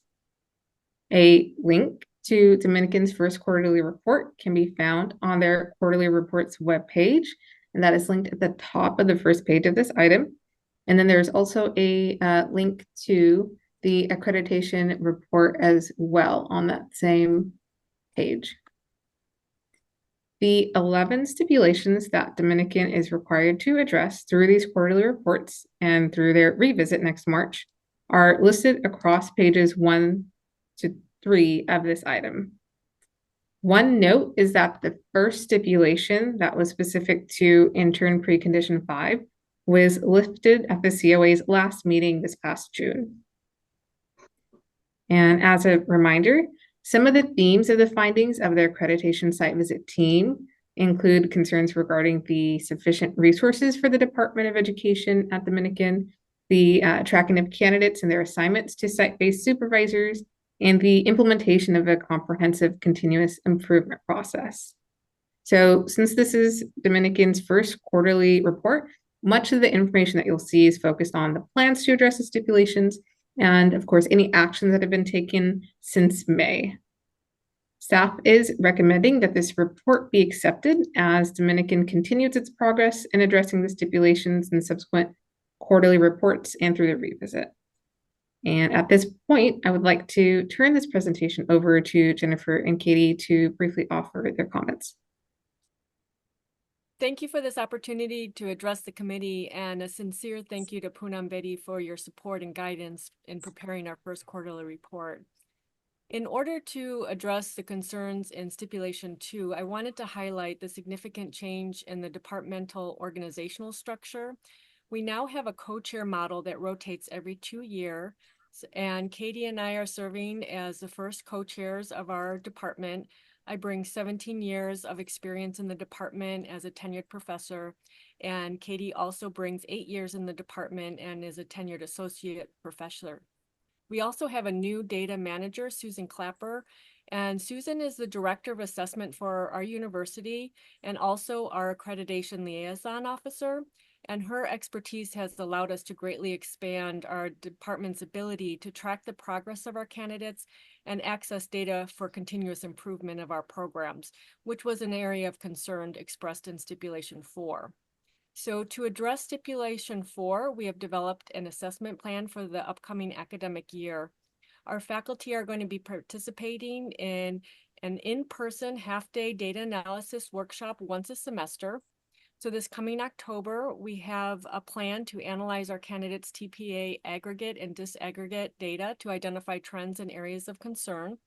And in addition, we are going to analyze our survey data that's collected about our programs each spring from district mentor teachers and support teachers, our students, our alumni, and our employers.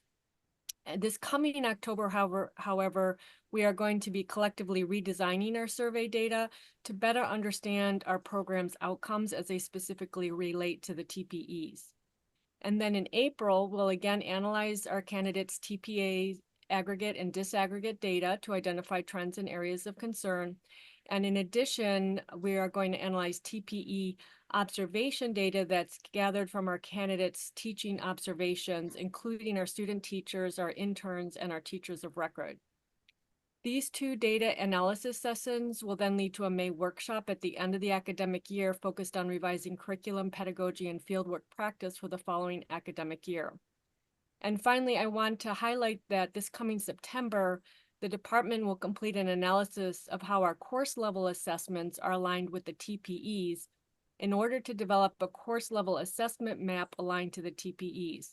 This will allow us to identify specific course level assignments for continuous improvement or even redesign during our May workshop based on the TPA and TPE data analysis that occurred in October and April. Moving forward, these specific course level assessments will then be reviewed in the subsequent April data analysis session. So now I'd also like to turn the mic over to Dr. Lewis, who would like to briefly explain how the department is addressing concerns in Stipulation 3.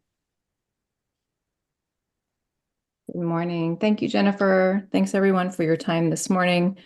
As Jennifer noted, we have been quite busy the last few months with restructuring, synthesizing, centralizing. We're really grateful to our CTC team who really helped us advocate for additional institutional support and getting the right teams of folks together to continue to improve our programs.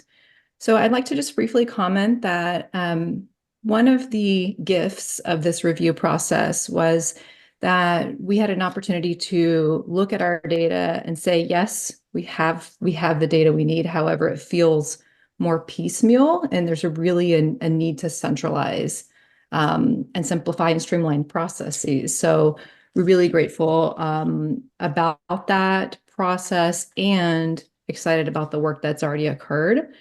So I will comment on just a couple of items that you can see in our first quarterly report and just state that the stipulations have really been this great guide for the continuous improvement work that is happening and continues to happen. So two pieces that we have really cleaned up, updated, and published are our fieldwork grid and our fieldwork intake survey. And one of the ways in which we have improved that particular system is to make it explicitly clear about the requirement for our ed specialist candidates, both in early and guided clinical practice, to have K through 12 experiences. So we have had an opportunity to update the grid and survey with those details, and then tie those threads as candidates move through our system documentation process. That has required us to work closely with our Director of School and Community Partnerships to gather information early in the program and continue to track those K through 12 experiences for ed specialists. There are many other details coming through on those two items, but I wanted to specifically highlight that piece, which is part of stipulation 3. The other thing that we have centralized and streamlined, and it's already working so well, fingers crossed that it keeps working well, and that is our centralizing of our support team qualifications tracking system. So what I mean by the support team members are our school site administrators, mentor teachers, support teachers, and then we also have an additional layer of support for our single subject candidates, and those are content coaches. So what we've done is we have one data tracking system to gather and confirm the qualifications of every support team member, meaning that they have a clear credential in the appropriate subject area, they have appropriate experience, and are aligned with a candidate that matches that support. Again, we had this data, but now we have a much prettier centralized process to quickly check those things.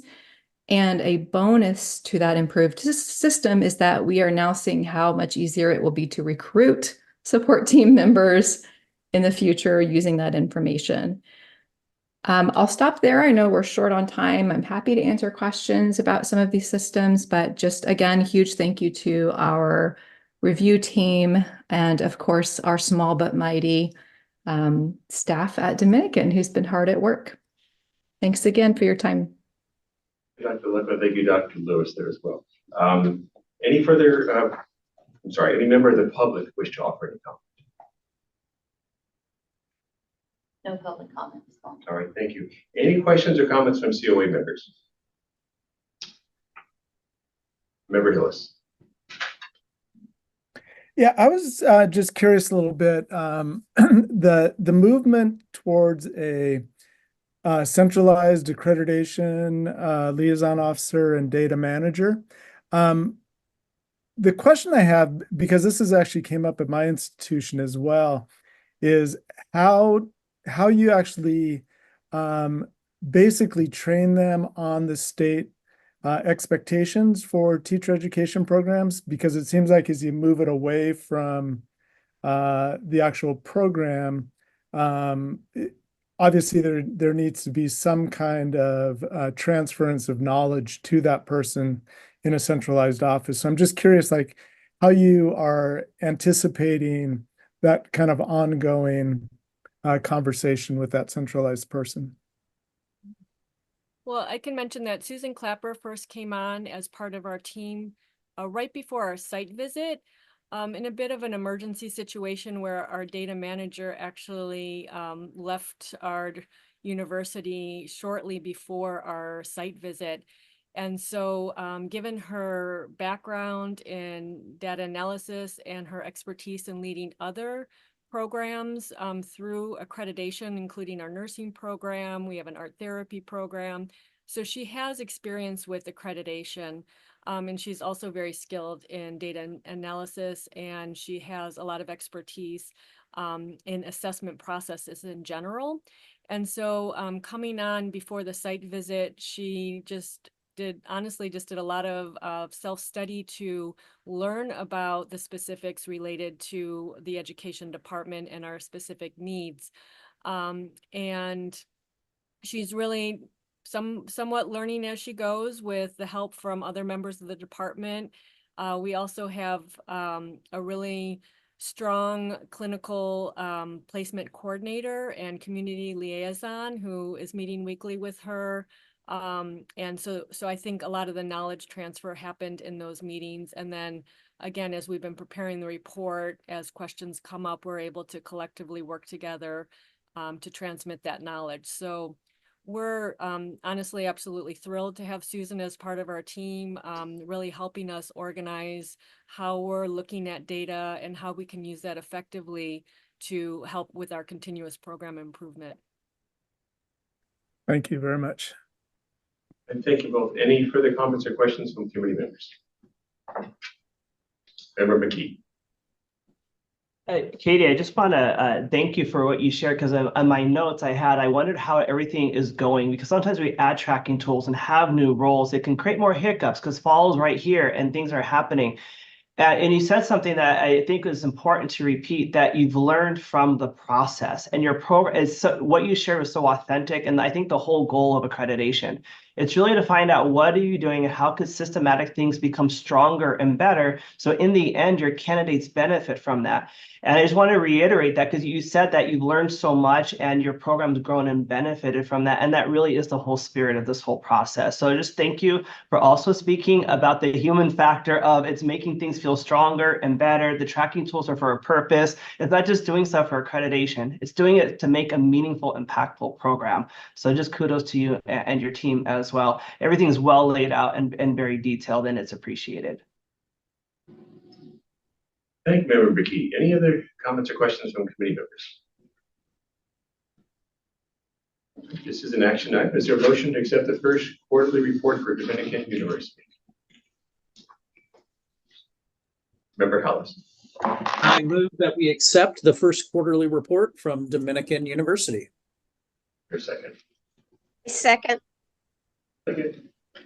Let's staff, please call the roll. Allison Liggett, Aye. Justin Cervantes, Aye. Ann Jones, Aye. Patrick McKee, Aye. Bob Fraley, Aye. Alan Hallis, Aye. Mike Hillis, Aye. Micah Bryant, Aye. Leanna Sykes, Aye. Kevin Taylor. All right, motion Aye. carries. I'm sorry, Kevin. Sorry, so yeah, we already covered that. Motion carries unanimously. Congratulations, Dr. Lunko and Dr. Lewis, and thank you, Ms. Betty, for joining us and for introducing the item. We look forward to reading the second quarterly report in several months. Thank you. Thank you very much. Have a great day. All right, item 10 is a report of the accreditation team for Loma Linda University. Consultant Roxanne Perdue is joined us and she'll introduce the item. Joining her today is team lead Brad Damon and institutional representatives Karen Manis, department chair for the SLP program, Demetra Baez, graduate program director for the SLP program, and Randall Walker, interim director for the MS counseling program and the PPS school counseling credential. Does anyone need to recuse himself? Dr. Yeah. Allison Leggett must recuse. Thank you. We have one recusal, member Leggett. Any others? All right, seeing none, Ms. Perdue, will you please begin? Good morning, everyone. The item I will present to you today is the report of Loma Linda University site visit, which took place on April 15th through 17th, 2024. As the consultant for this site visit, I worked with Loma Linda University for the year leading up to the actual visit. At this time, I'd like to thank the institutional staff for their thorough preparation for the site visit, their commitment to ensuring that the site visit team had access to all relevant evidence, including over 127 interviews conducted for their two programs, was instrumental in the team review in order to reach their decisions. Briefly, I'd like to provide an additional piece of information from the commission that also had an impact on Loma Linda's Pupil Personnel Services Credential Program and School Counseling. As some of you may remember, back in 2019, the commission approved new standards and performance expectations for the Pupil Personnel Services Credential. However, due to the COVID-19 pandemic, these programs did not transition to the new standards and performance expectations until the 2022-2023 academic year. Due to limited enrollment in their PPS school counseling program, it was challenging to transition and update all of the courses prior to the site visit, as not all courses were offered at that time. That challenge acknowledged, I would like to now also thank the site visit team for all of their hard work, with a special acknowledgement to our site visit team lead, Brad Damon. Brad's leadership kept the team very focused on all the standards, including both program and common standards. And with that, I'm going to pass the presentation over to that team lead, Brad Damon. He's not available. Okay. Should I go ahead and do an overview? Possibly. Hold on just a second, Ms. Perdue. We'll see if we can locate him. He's not logged in. He what? He's not logged in. He's not logged in. Roxanne, do you have a way to contact him? I due. We were in contact recently about the time for login. So there might be some technical difficulties on his end. I'm contacting him now. In the meantime, I just encourage the committee, if you don't already, just have this agenda item pull up to be able to go ahead and review. There's a few extra minutes there.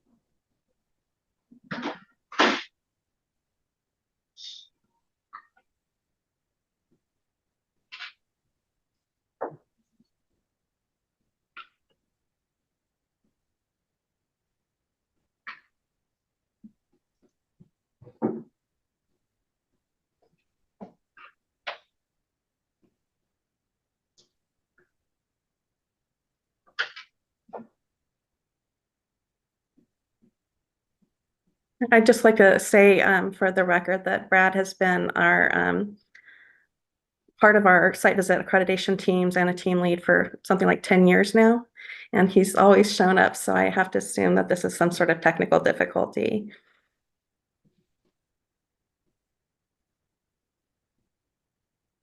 And thanks to his guidance, if we need to, I'm prepared to do an overview of the report for you.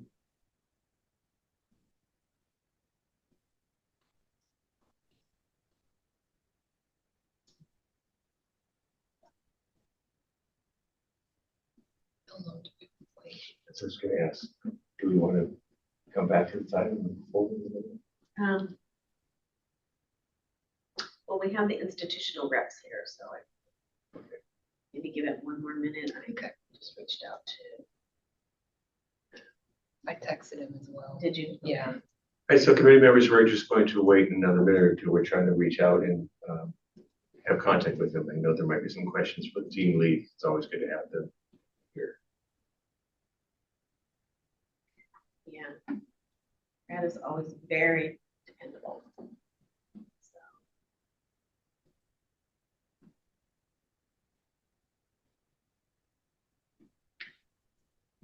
And Roxanne, he had the Zoom link and all that? Yes. To the agenda page where the link is. Why do we want to just go ahead and start with Roxanne? Yeah. Roxanne, you can do the overview. I was going to recommend. An overview, and he can dig in deeper when he is able to connect with us. So first of all, I know what Brad would have done first, and he would have acknowledged his team. And so I'd like to not only thank our team lead, Brad Damon from UMass Global, but also our Common Standards team member, Rebecca Harris from Azusa Pacific University, and our program reviewer, Sonia Rodriguez, Dr. Sonia Rodriguez from National University, and Mary Ellen Hood from Chapman University. I'd like to take the time to remind everyone that our site visit team members are volunteers, and they are just committed to, I think something that that committee member was mentioned by the committee members earlier, they're committed to collaborating and providing input to other programs. It's not competitive, it is collaborative here in California. And that willingness to have all of these team members volunteer their time for free, I might add, is just so significant to our accreditation process. With that said, I'm going to go ahead and give a brief overview of where the accreditation process stood at the end of the site visit. The team found that the common standards were met for standard 1 and standard 3, and they were met with concerns for standards 2 and standard 5, and they were not met for standard 4, continuous improvement. Then for programs, there are 2 programs for the Loma Linda University, also known as LOU. And they have 2 programs, speech language pathology services and pupil personnel services and school counseling.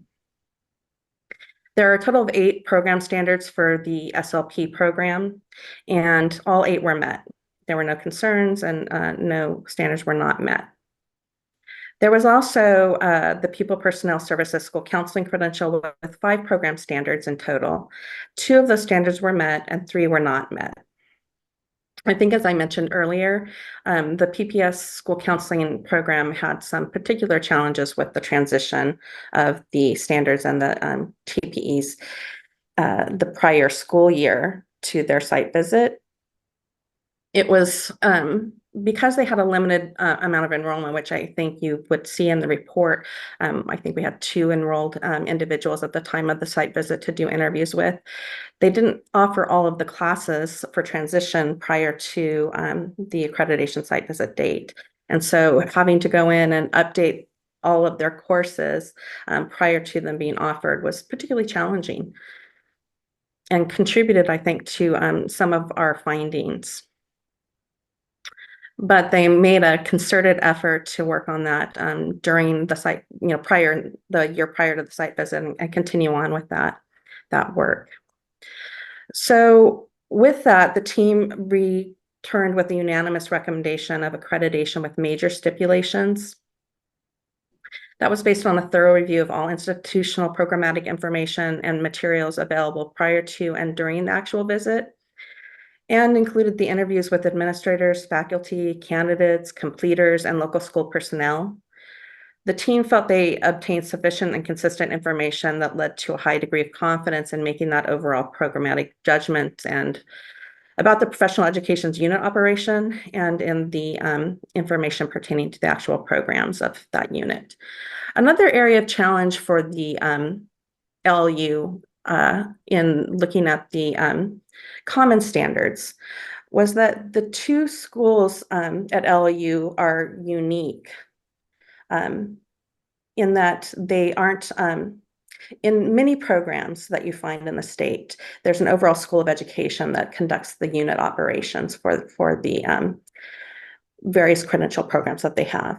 But LU has 2 health services programs, and they fall under 2 different areas of schools within their institution. And that created some communication and collaboration challenges at the unit level, having those 2 different schools where they were housed, those programs were housed. So that was another challenge that we had during the site visit for them. You'll notice that 2 of the common standards were noted as met with concerns, and that was because the institution had already started to make significant efforts to address those unit issues. They had started a unit level advisory panel and a unit level team to look at the common standards and to start implementing them.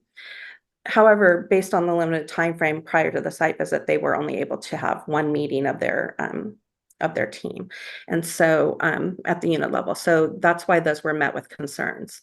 They were begun but not fully implemented yet. With that, we had the actual stipulations that the team came up with for recommendation to you. So those stipulations are as follows. Number 1, the institution established unit level oversight of its credential programs and assume responsibility for ensuring assessments indicate that candidates are meeting the commission adopted competency requirements as specified in both common and program standards. Number 2, that the institution has developed and implemented a comprehensive continuous improvement process at the unit level that identifies and evaluates unit effectiveness and monitors and ensures credential program effectiveness. 3, that the PPS school counseling program has established and implemented a system to ensure monitoring, supporting, and assessment of candidate progress toward meeting the school counseling performance expectations, which are new, by the way, I want to add. We didn't have performance expectations for PPS programs previously. Those are new completely to PPS. Prior to that, we just had standards. So with that, they also should be providing candidates with multiple opportunities to learn, apply, and reflect on those performance expectations. Number 4, that the PPS school counseling program ensures that candidates are monitored, supported, and assessed on their progress toward meeting the credential requirements by qualified faculty and with expertise in actual school counseling as an area of emphasis. And 5, that the PPS school counseling program implements evidence-based assessment instruments evaluated by qualified faculty for ensuring systematic assessments of candidates' learning, application, and reflection on each school counseling performance expectation that demonstrates the extent to which candidates are prepared to enter professional. In addition, the team recommends that the institution provide quarterly reports focused on the stipulations, as well as the common and program standards that are not met or met with concerns. And 7, that the PPS school counseling program not be permitted to admit new candidates until all stipulations for the PPS school counseling program have been addressed. And 8, that the institution does not propose any new educator preparation programs for approval by the Committee on Accreditation until those unit level stipulations are addressed within the common standards. On the basis of this recommendation, the institution is authorized to offer the following credential programs to recommend candidates for the appropriate and related credentials upon satisfactory completion of all requirements determined by the COA. And that would be the Preliminary Speech Language Pathology Services Credential, also known as SLP credential, and the Pupil Personnel School Counseling Program, also known as PPS in School Counseling. In addition, staff recommends that the institution response to the preconditions be accepted, that Loma Linda University not be permitted to propose new educator preparation programs for the approval to the Committee on Accreditation, and that Loma Linda University continue its assigned cohort on the schedule of accreditation activities, subject to the continuation of the present schedule of accreditation activities by the Commission on Teacher Credentialing. And with that, just checking one more time that we don't have access to the team lead, Brad Damon. Does not look like it. Okay. And so with that, those are the recommendations of the team. Thank you. All right, thank you, Roxanne. Now an opportunity to have institutional representatives offer any comment that you wish to make regarding the visit itself.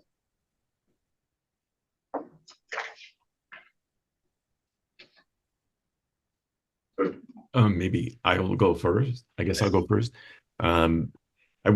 I want to personally thank the members of the site visit team for all the hard work that they did and the excellent feedback that they gave to both of our programs, but especially the Pupil Personnel Services Credential Program and School Counseling. And I want to take this opportunity to especially thank Roxanne Purdue for all the invaluable support that she gave me as I worked in the year preceding the site visit to try to meet the new standards. Okay, thank you. Any other members wish to offer comment? Dr. Baez, Dr. Manus? Hi, I also want to thank Roxanne. She met with us quite frequently and gave us a lot of feedback that was helpful so that we were ready for the site visit. And so I just, want to thank her help, and thank you, Randall, for all of your collaboration with myself and Dr. Manus. Okay, great, thank you.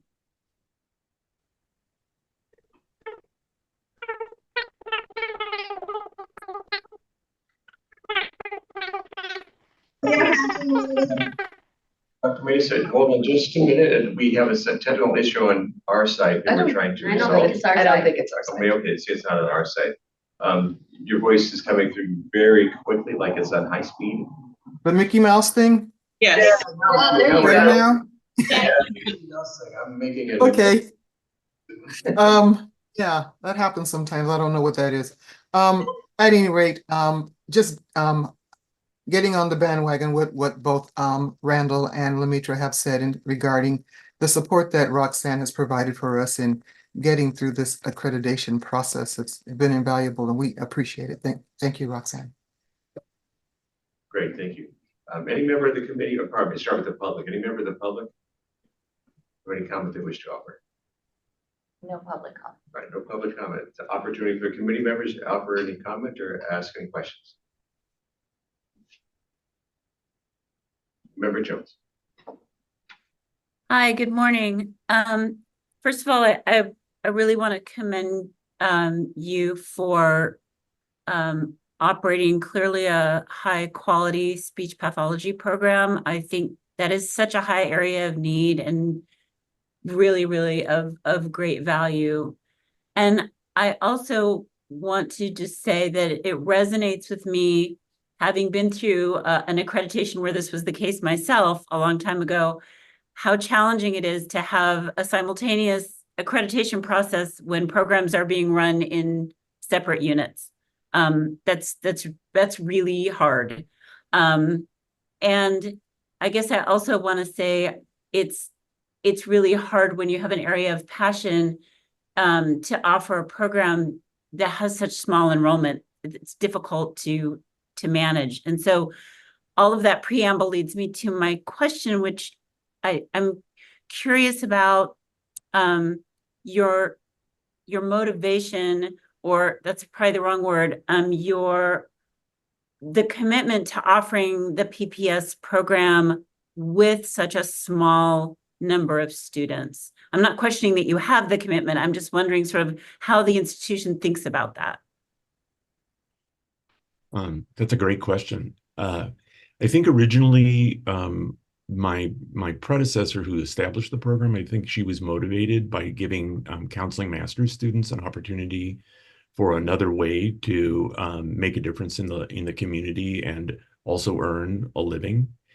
And then I think our motivation moving forward is in light of what happened as a result of the pandemic, where we as a clinical program perceive that school counseling as a profession is changing, and that there's more of a behavioral or social emotional kind of emphasis that's going on with school counseling, that our hope would be to equip students who want to make that a career, to give them that opportunity to be able to go out and work in a public school setting and to be able to make that difference. And so that's been the motivation. We've actually received quite a lot of interest from potential students who are thinking about combining both a master's degree that would lead toward licensure as a licensed professional clinical counselor and the PPS credential in school counseling. So it seems like a very sought out sort of thing. And so passionately, if we continue the program, that would be what we would want to do. Thank you. Okay, thank you. Any further comment or question from committee members? Member Cervantes. Yeah, no, thank you for engaging with us, engaging in this process. Certainly can understand and appreciate ways to grow, continue to deal with those pains, but also to improve, right? One question I had, just it's a little bit more on the infrastructure, maybe to the university, and I'm sure there could be an array of answers to this, but you have 2 accredited programs that are housed in different schools within the university. Perhaps maybe talk to us a little bit about how that contributes to perhaps the difficulty of getting things moving in a particular direction, or what are some ways in which that's been used to help strategically mitigate and move forward, if not, or is there a push to perhaps get everyone in the same house, which I think can also help alleviate some of the efforts you want to put in. And maybe I'm coming from a paradigm where most credential programs are housed in one location. But I was curious just to hear more about the effects that might have on your work. I'll speak to that.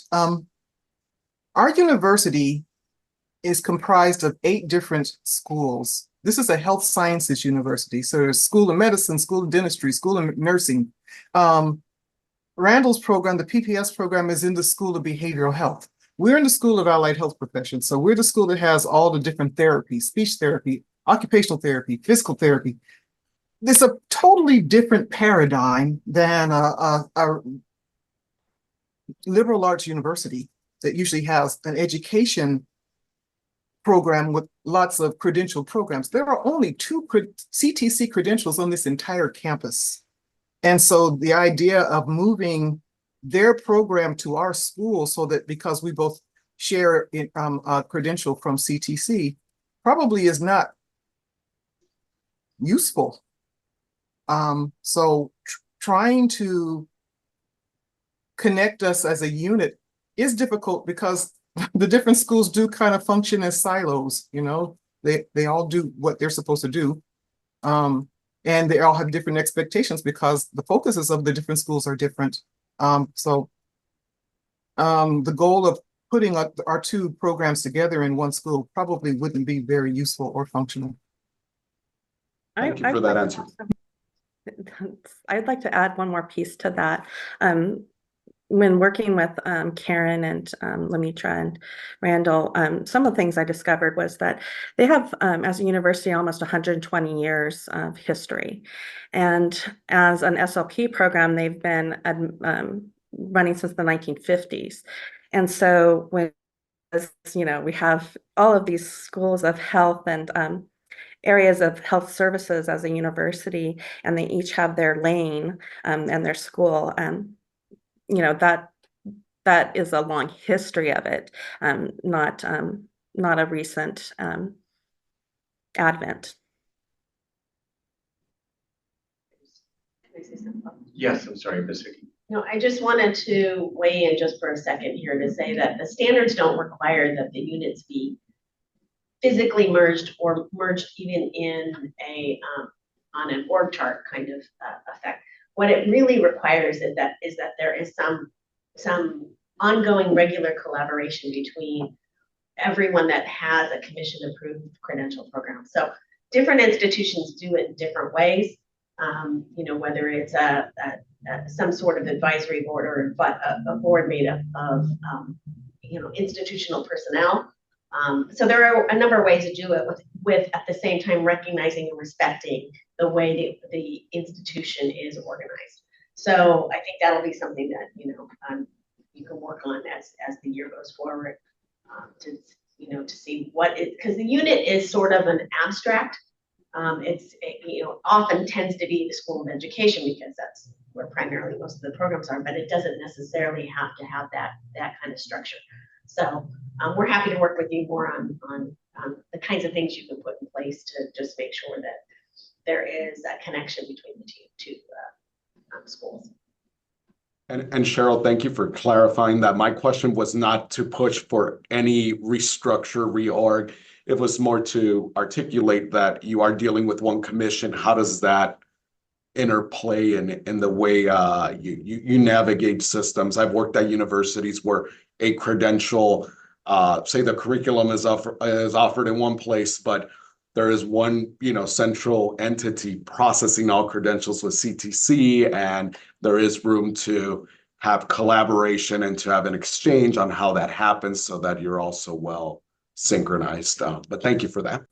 I will say that this process of reaccreditation has educated both Lemitra and Randall and I on what would be effective ways for us to have collaborative access to each program going forward. And we did learn a lot from the process. So thank you for that. Great. Any other committee member have any comment or question? I have one that's going to be for Mr. or Dr. Damon, but Roxanne, maybe you can answer this. I'm looking at the report on page 3. Okay. The bottom where it has the staff recommendations, and I think it might just be a clerical omission. The second bullet, where it refers to, sorry, I lost the page. Back up to it. There it is, where it says Loma University not be permitted to propose new educator preparation programs for approval by the Committee on Accreditation. And I thought I heard you in the description, until certain conditions or certain stipulations were removed. I'm just wondering for consistency if that wording can be put in the document here, just to be sure that it's clear. Actually, I'm gonna roll, I know the team had recommended that once all unit level or common standards were removed as stipulations, that they be permitted to then offer programs up again. I think that staff recommendations is based on a history that if you choose to go with the team's recommendation of four quarterly reports, that you would find that they're going to reach the end of their year before those are stipulations are removed on the unit level, because you're going to see that year of implementation and progress that they make. So I think that's why you see kind of the little difference between the team recommendation and the staff recommendation there. But I'm going to leave details up to Cheryl on that one, if she has anything to add. Thank you. I don't at the moment, but I do have a comment on another one of the proposed stipulations for this committee to consider. Okay. So when the team, this might be the time, when the team considers, or when the COA considers not allowing an institution to admit new candidates, that can pose some difficulty in removing stipulations because we have no candidates to speak to. That's not a problem if there are candidates already admitted and currently going through the process, and they'll be there next year when the revisit team goes, they have people to talk to. In this case, they have no candidates, or maybe, and so I don't know where the committee feels like it should be in this case, but it does pose a little bit of a challenge when you have candidates to talk to. So just throwing that in the mix as you consider the proposal. Yeah, that's something I was going to bring up as well. So we're looking at page 3, just to the committee, just so we're all looking at the same spot, right? It's stipulation 7 on page 3.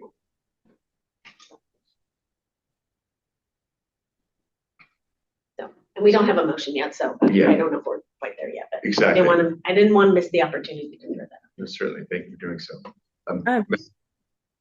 I'm sorry, I was going to add on to what Cheryl just said.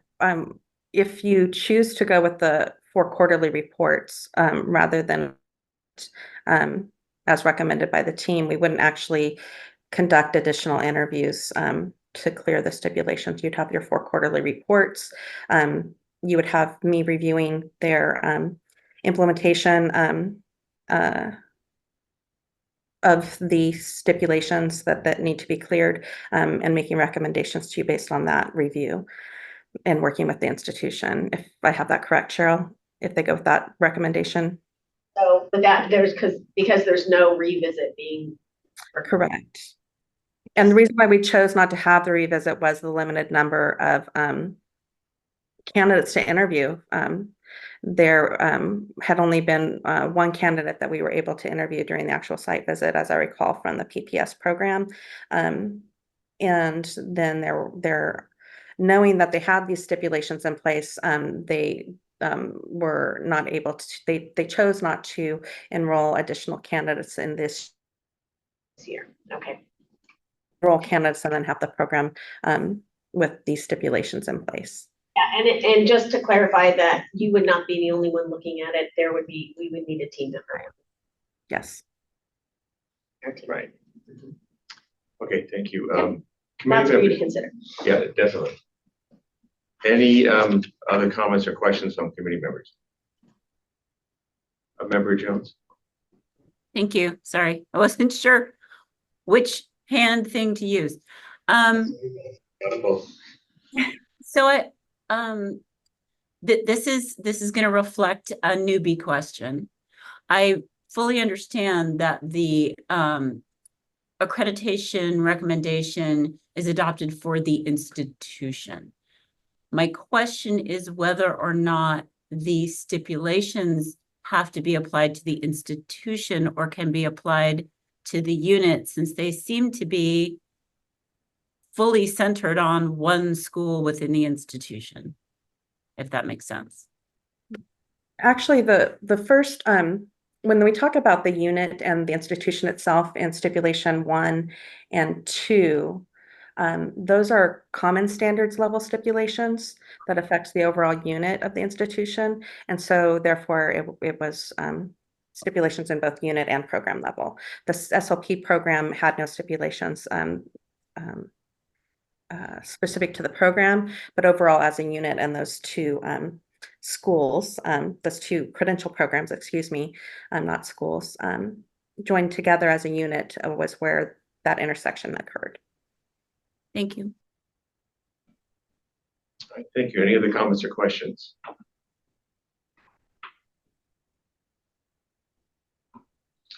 All right, this is an action item. Just one question I want to ask at this point. So quarterly reports, they are not currently doing that, but that is something that we could certainly add to this. And I'm just throwing that out there. That it's recommendation number 6. I'm looking for that. I know I saw it in here. Yeah. It's okay, great. Okay, good, thank you. All right, any of the comments or questions from committee members? All right, seeing none, this is an action item. Is there a motion?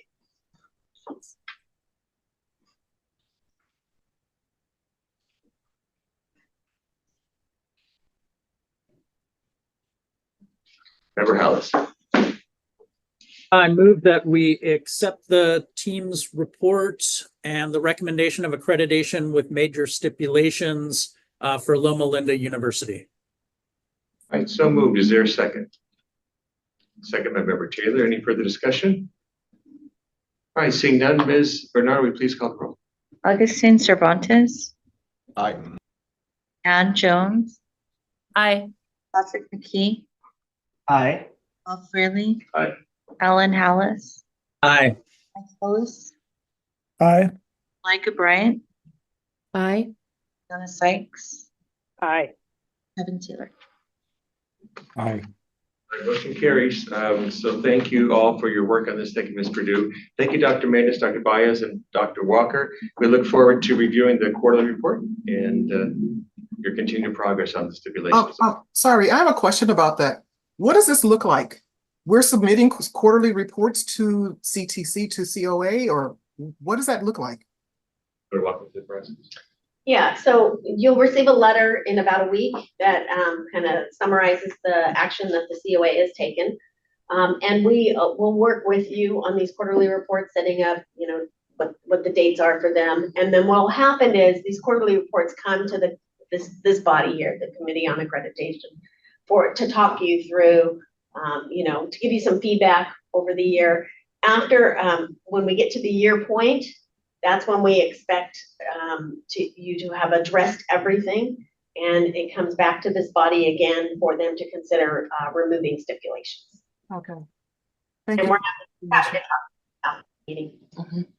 Yeah, so and that's a great question, Dr. Manis. Thank you for bringing that up. So it's not one of these situations where you need to submit the quarterly report and have absolutely no guidance. That's not it at all. I mean, the staff is here to help along the way. So that's their purpose and their intent to help you. So I know they'll be reaching out and just to have some good work with them. And typically the first quarterly report is, you thinking about the stipulations and what is your plan for moving forward. And the action taken by the COA is typically to accept your report. It's not to change anything. But once you get to that year point, that's when they consider whether they can remove some stipulations. And that's a great comment that what Ms. Hickey just mentioned. So it's not just what you have done within that quarter, but what the plan is for moving forward. So it's not just the present, but what the future would be. And they'll guide you throughout the process. They're great at that. And Okay. if you were able to see the 2 items prior to yours, they both had quarterly reports they were providing to the COA. And you would have seen that the COA members gave feedback on those reports. And so you get, in addition to working with the staff, you get the feedback from the COA members as you produce each quarterly report, and if they move to accept them. Great. Would you have any other questions, Dr. Walker, Dr. Manis, or Dr. Baez? No, thank you for your help. Okay, absolutely. And they'll be reaching out and helping along the way as well. So thank you so much for joining us and have a great day. Thank you. Thank you. All right, we're moving on to item 11. So we're now concluded all the presentations for institutions. So now we're looking at things internally here. Item 11 is the adoption of the revised Chapter 3 of the Accreditation Handbook. Consultants Poonam Betty and Miranda Gutierrez will present the item, and this is an action item. Ms. Betty, if you're ready, will you please begin? Is she there? It might take a second. Oh, sure.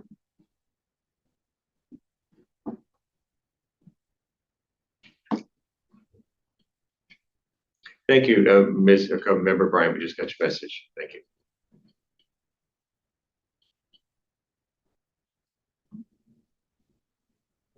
There we go. So now, whenever you're ready, you can begin. Thank you. Good morning again, committee members. At the October 2023 Committee on Accreditation meeting, staff brought forth a policy discussion item. So this item had a discussion on the possibility of setting timeframes for provisionally approved institutions that were in the initial institutional approval or IIA process, and the timeframes by which they would have to get their proposed educator preparation programs established. And subsequently, a consent item was approved by the commission at its April 2024 item. And that item specified that the provisional approval timeframe would begin at the point that the COA approves a institution's proposed programs at the conclusion of stage 4 of the IIA process. So as a result, staff has revised the language of Chapter 3 of the Accreditation Handbook to reflect this change. And we also took this as an opportunity to incorporate some other miscellaneous revisions as well. And these revisions begin on page 2 of the item.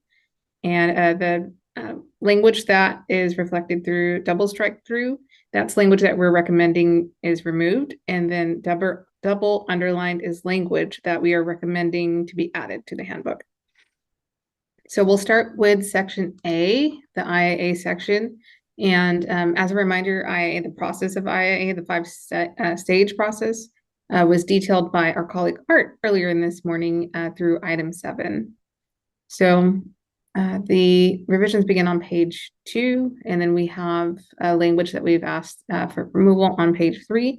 And then the main change that I just talked about, that is actually on page 7. And that change, as per the action by the commission back in April, that change is that, and I'm going to be reading this verbatim, the provisional approval period will begin upon COA approval of the proposed program at the conclusion of stage 4. For institutions proposing more than one program, the provisional approval period will begin with the first program approval by the COA. So essentially what that means is that the next time you see a stage 4 IIA item, there will be language that states that the provisional approval period, whether it be 2, 3, 4 years, that is commencing now that they actually have a program that's ready to be in operation. So if these revisions are adopted, we'll have that change, like I just mentioned, reflected in stage 4 items that come before the COA, and also in commission items that go before the commission at the conclusion of stage 3. So that's those are the main changes that I wanted to bring to your attention on that. And I'm actually going to turn this presentation now over to Miranda to talk about the next section of this item. Can I say something before you move to the next section? Sure. Just because we have some newer members, and yes, Hart did a wonderful job of laying out IIA, but I just wanted to offer one last piece, because Poonam mentioned the amount of time the provisional period could be 1, 2, or 3 years. So that amount of time, the provisional period, will still be set when the commission approves the institution at the end of stage 3. So when the item comes before you in stage 4 for approval of a program, staff will be able to let you know in that item that you approve the provisional period upon your approval will be 1 year, 2 years, 3 years as set by the commission. So it's kind of a dual process. So I just wanted to clarify that. Right, like 2, 3, or 4 years. That's correct. Thanks, Right. 2, 3, or 4, not 1. That's not enough time. Thank you. All right, Miranda. You could All right, so section B is about program approval. And as we talked about program approval this morning, Hart did go into that a little bit, and we spent some time in item 5 as well. But again, it's just the process by which an approved program sponsor may propose to offer a new program that they are not already approved to offer. And then part of that process includes them submitting their preconditioned common standards and required exhibits to demonstrate alignment to the program standards. So the updates in section B are pretty minor. The first updates start on page 10 at the very bottom of the page. And all we did there was update the links to the initial program review process. The URLs were written out entirely in the prior version. And so we wanted to clean it up and make it more compliant. Next group of edits are on page 11. And the first section, or excuse me, the first edit is indicating the timeline for initial program review. It includes an estimated timeline of 6 to 12 months for program approval. And this timeline is included on the IPR webpage, and now we're including it in the handbook. The second update we have is also on page 11, and it's part of the COA action section. As you've noticed over the last several years, we've been inviting the institutional representatives to join the COA meeting during their program approval. And so now we're also proposing to include that into the handbook. It's currently included on the IPR webpage, and we're looking to include it here. So in conclusion, staff is recommending that the COA take action to adopt the proposed revisions. And if adopted today, staff will work on making sure that the handbook is updated and posted on the website. And both IIA and IPR consultants are here to answer any questions you have. Great, thank you both, Poonam and Brian. It's a very detailed process. It's those who've been with the COA for a while know how much work goes into this, and sometimes when we read these documents, it might seem like it's either petty or wordsmithing, but they do have, I mean, you know what I mean, right? They do have meaning, and they are important to do. So every time there are revisions to the process, just makes it more clearly understood and just helps for the good of the cause. So thank you both for working so hard on this. We appreciate it. Any comments or questions at all from committee members?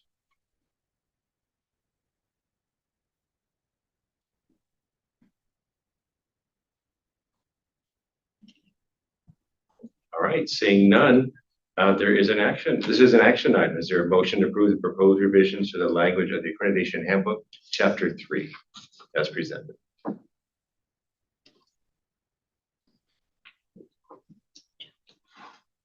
Member Jones. Yes, I move that we approve the adoption of revised Chapter 3 of the Accreditation Handbook as it is presented. Thank you. Is there a second?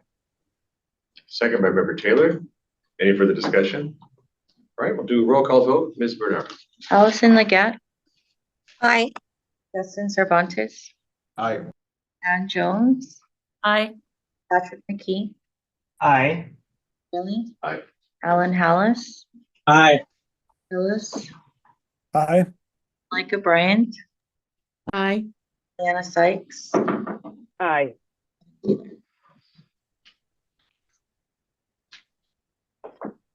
Kevin. Aye. All right, motion carries unanimously. Thank you so much, Ms. Gutierrez and Ms. Ben, for working on this, and everybody else who was not present or had impact in this process. Again, it's very lengthy and detail oriented, so thank you so much for the clarification on all this process. Thank you again. Thank you. Okay, move item 12. Item 12 is staff reports. We have updates from Ms. Hickey, Ms. Sullivan, Mr. Begier, and Ms. Mendoza. So Ms. Hickey, when you are ready. I think I'm going to ask Kara Mendoza to go first because I know she has someplace she has to go. So Kara, are you available? I'm here. Good morning, everyone. Thank you so much, Cheryl, for letting me go first. I'll be just very brief. We have several grant programs that still have a bit of funding left, and we will be releasing RFAs this month. I think every grant program will have an RFA released. We're starting with school counselor residency, both capacity and implementation, and we'll be rolling out the others later. I will give everyone a heads up. We have just a little bit of money left in teacher residency capacity building, just a little over $1 million, I believe. And so that will be a very competitive grant application process. So you've heard it here first, and there will be all sorts of language in the RFA that indicates this is your last chance, most likely, for capacity for teacher residency. So anywho, that's it from me. I'm here if there are any questions, but other than that, be on the lookout. We'll be advertising the PSD e-news, all the releases. Hope you all do well today. before I go on, does anybody have any questions for Kara? Great. Oh, wait, Mike Hillis. Yes. I was waiting for you, Dr. Hillis. I figured I had to ask something. There's been some discussion about extending current teacher residency programs beyond if you applied for a 2-year or 3-year, that there could potentially be a year or two added on to that. Is that just a rumor, or is there some truth to that? We did do a survey earlier this year of our teacher residency programs about need, intent, wish, desire, and each teacher residency LEA grantee will be notified if there are any changes.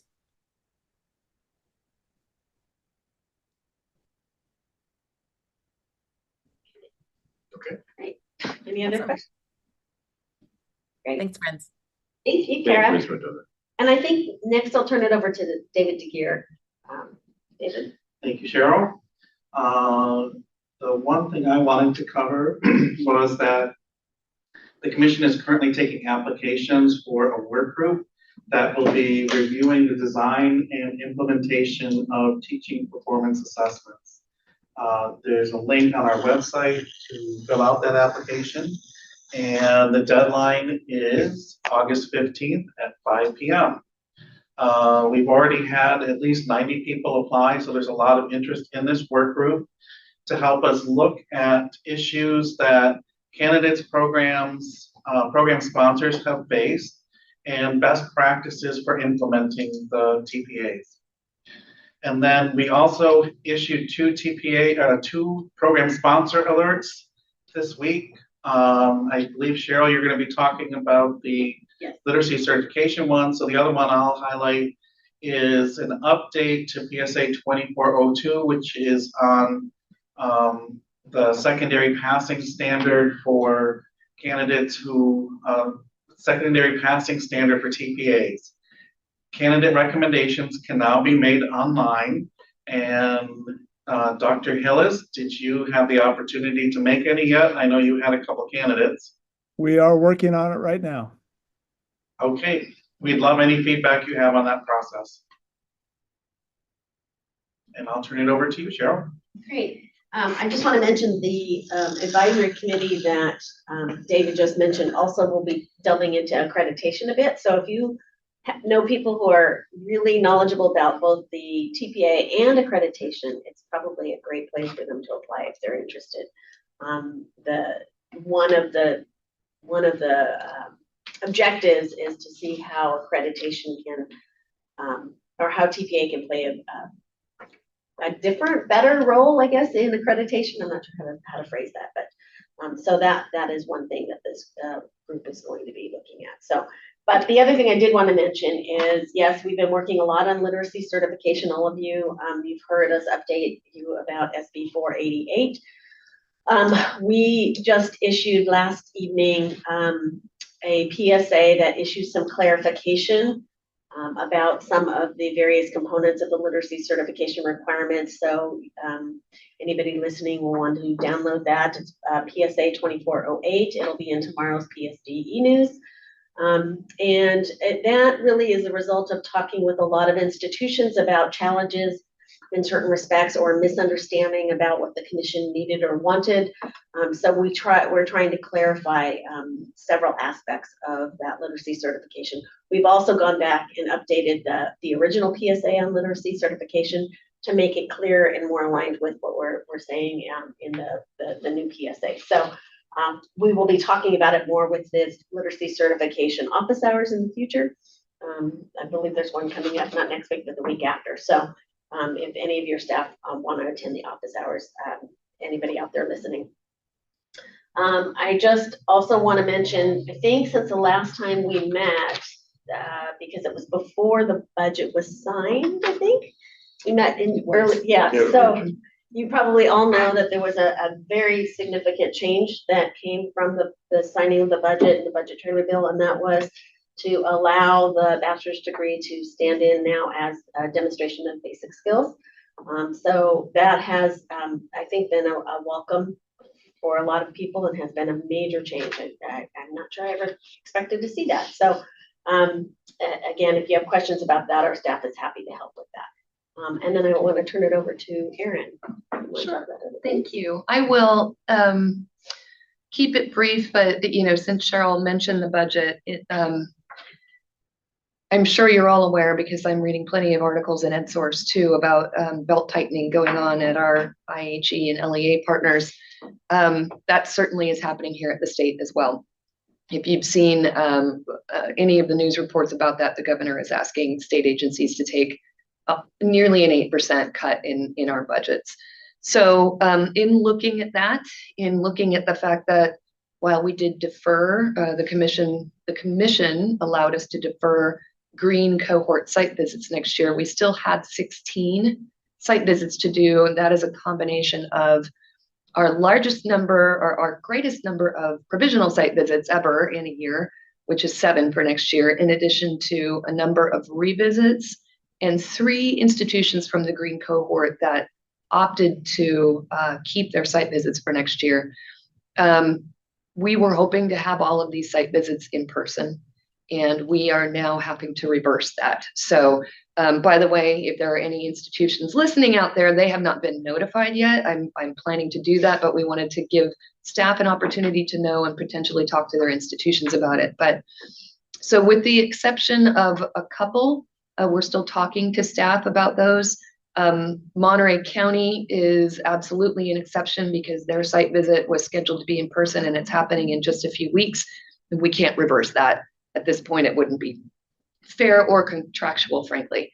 But for the remainder of them that are happening next year, we'll be doing virtual site visits. So we are sorry for that, especially for our provisional institutions. I was really looking forward to being able to send a team out to meet those people on their own home turf, but that just won't be possible for this year. In addition, I will just say again, since this new panel work has come up, we'll be taking a look at the teaching performance assessment, the tool itself, how it can play a more robust role in accreditation. That work is going to move very quickly, in addition to the certification work that we're doing, in addition to a few other things we're doing. So it's going to be, I would say, maybe a rather breathless 9 months for all of us here in PSD. It's good work. We're looking forward to it, but there's a lot ahead of us. So I think I wanted to just acknowledge that. That's it from me. Any questions before we move on to the next item? David, quick question for you. When would the work group begin their work? The work group will actually begin work in September. And there's a very tight timeline from the legislature. There's a bill, SB 1263, which has not yet been passed, but we're intending to follow the requirements in that bill. And the timeline requires that this panel make recommendations to the commission basically at the February 2025 meeting, and that the commission adopt recommendations at the June 2025 meeting. So it's an incredibly tight timeline. This is something that the commission asked the staff to undertake last December. So it's something we were intending to do. We're doing it now alongside this bill, and hopefully we'll get some good ideas on how to better implement TPAs and use TPA data in accreditation, as Cheryl was talking about. Thanks. And I think I saw somewhere, either in the application or somewhere, that it actually has the proposed dates for the meetings. Yeah. So if anybody's interested, just go check out the dates and make sure. Yeah, so the dates have been set, and it's basically 2-day meetings in September, October, November, December, and January. And then the recommendations will go to the commission at the February meeting. Then there's additional meetings scheduled for February and April, I believe. Yeah. It's April and May. And then possibly April and May. Yeah. As if needed. Are those meetings virtual or going to be on site? So it depends. If the bill passes, the bill requires that this group follow open meetings law. So they would be in person in Sacramento. But in order for us to actually hold those meetings and cover travel costs, we would need additional money from the legislature to do so. So as Aaron pointed out, the state budget is really tight. Our agency budget is really, really, really tight. So we'll have to see. If SB 1263 does not pass, or the governor does not sign it, then they would be virtual meetings. But I believe we will, regardless, the meetings will be available via Zoom so that the public can watch and offer comments. Just add a couple more things. Sure. Just to end on a positive note. Thanks. Not that budget and good staff work isn't positive, but I wanted to take an opportunity to just remind everyone that the Meredith Fellows Implementation Conference is coming up.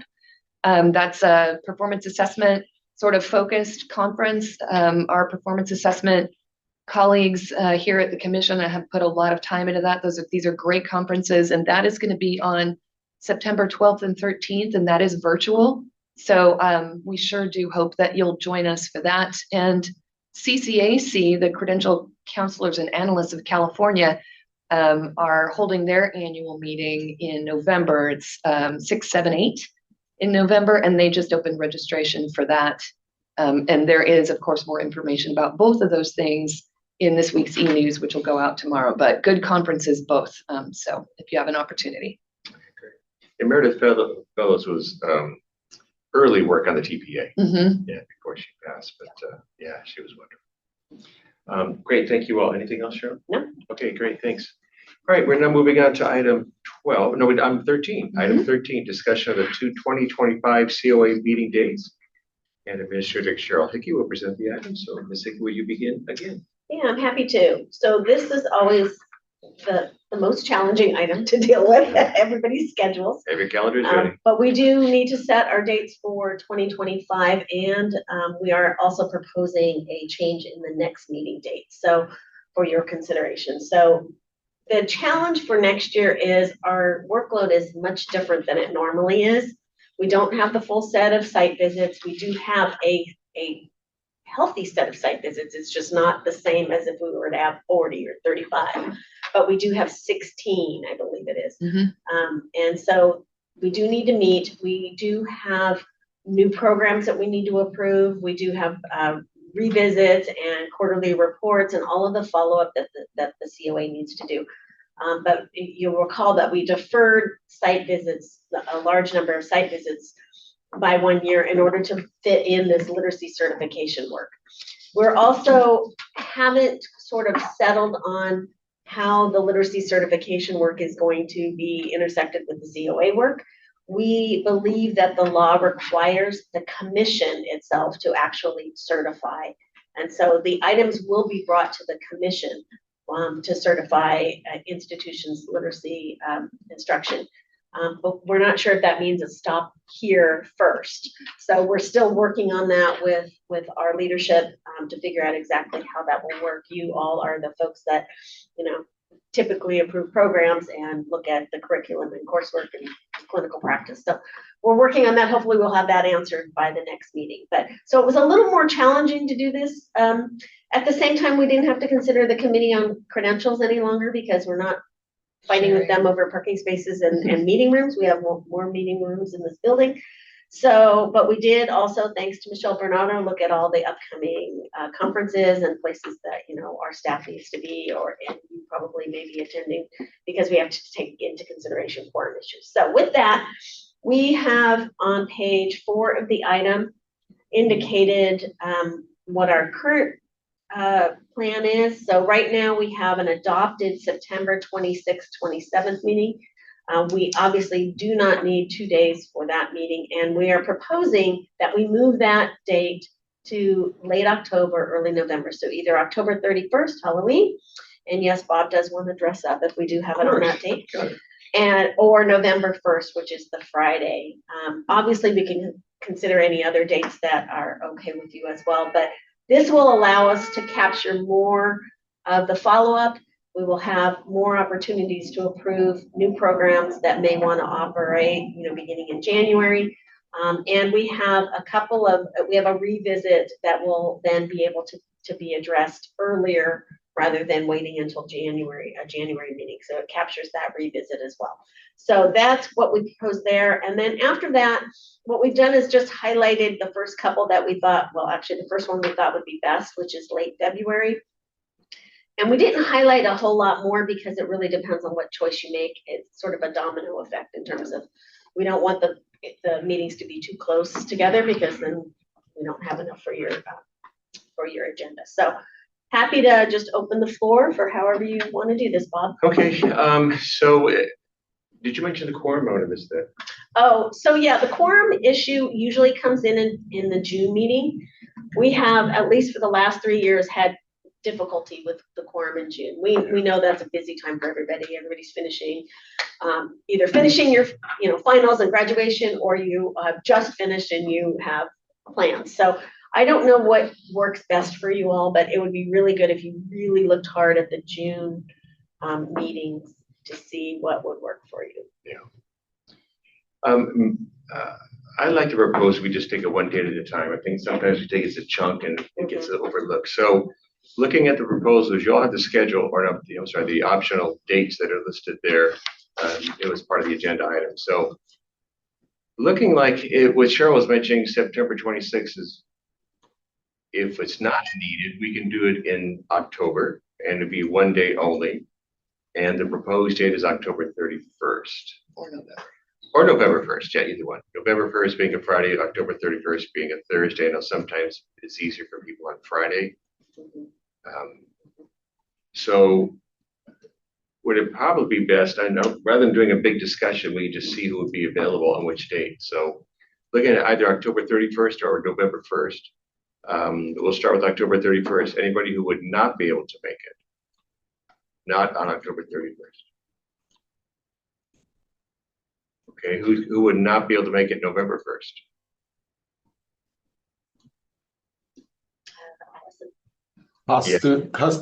Costumes are optional, right, Bob? It's optional. Yeah, we'll have some here for you. Yeah, I'm sorry. I was on mute. I don't know if you saw my hand. I apologize. I'm not available November 1st. Got that. So you're not available. I'm not available. Kevin, do you have a question or comment? Yes, I would be available November 1st, but not the 31st. Costume. Right. So we have two that are unavailable on the 1st, one that's unavailable on the 31st. Cheryl, would this need to be an in-person meeting? I'm sorry to ask that question. I don't know that. Okay. Yeah. And how many are we missing at this point? 1, 2, 3, 4, 5. Jason. Yeah. Jason, right. And Katrine. Nah. Okay, we don't know their options.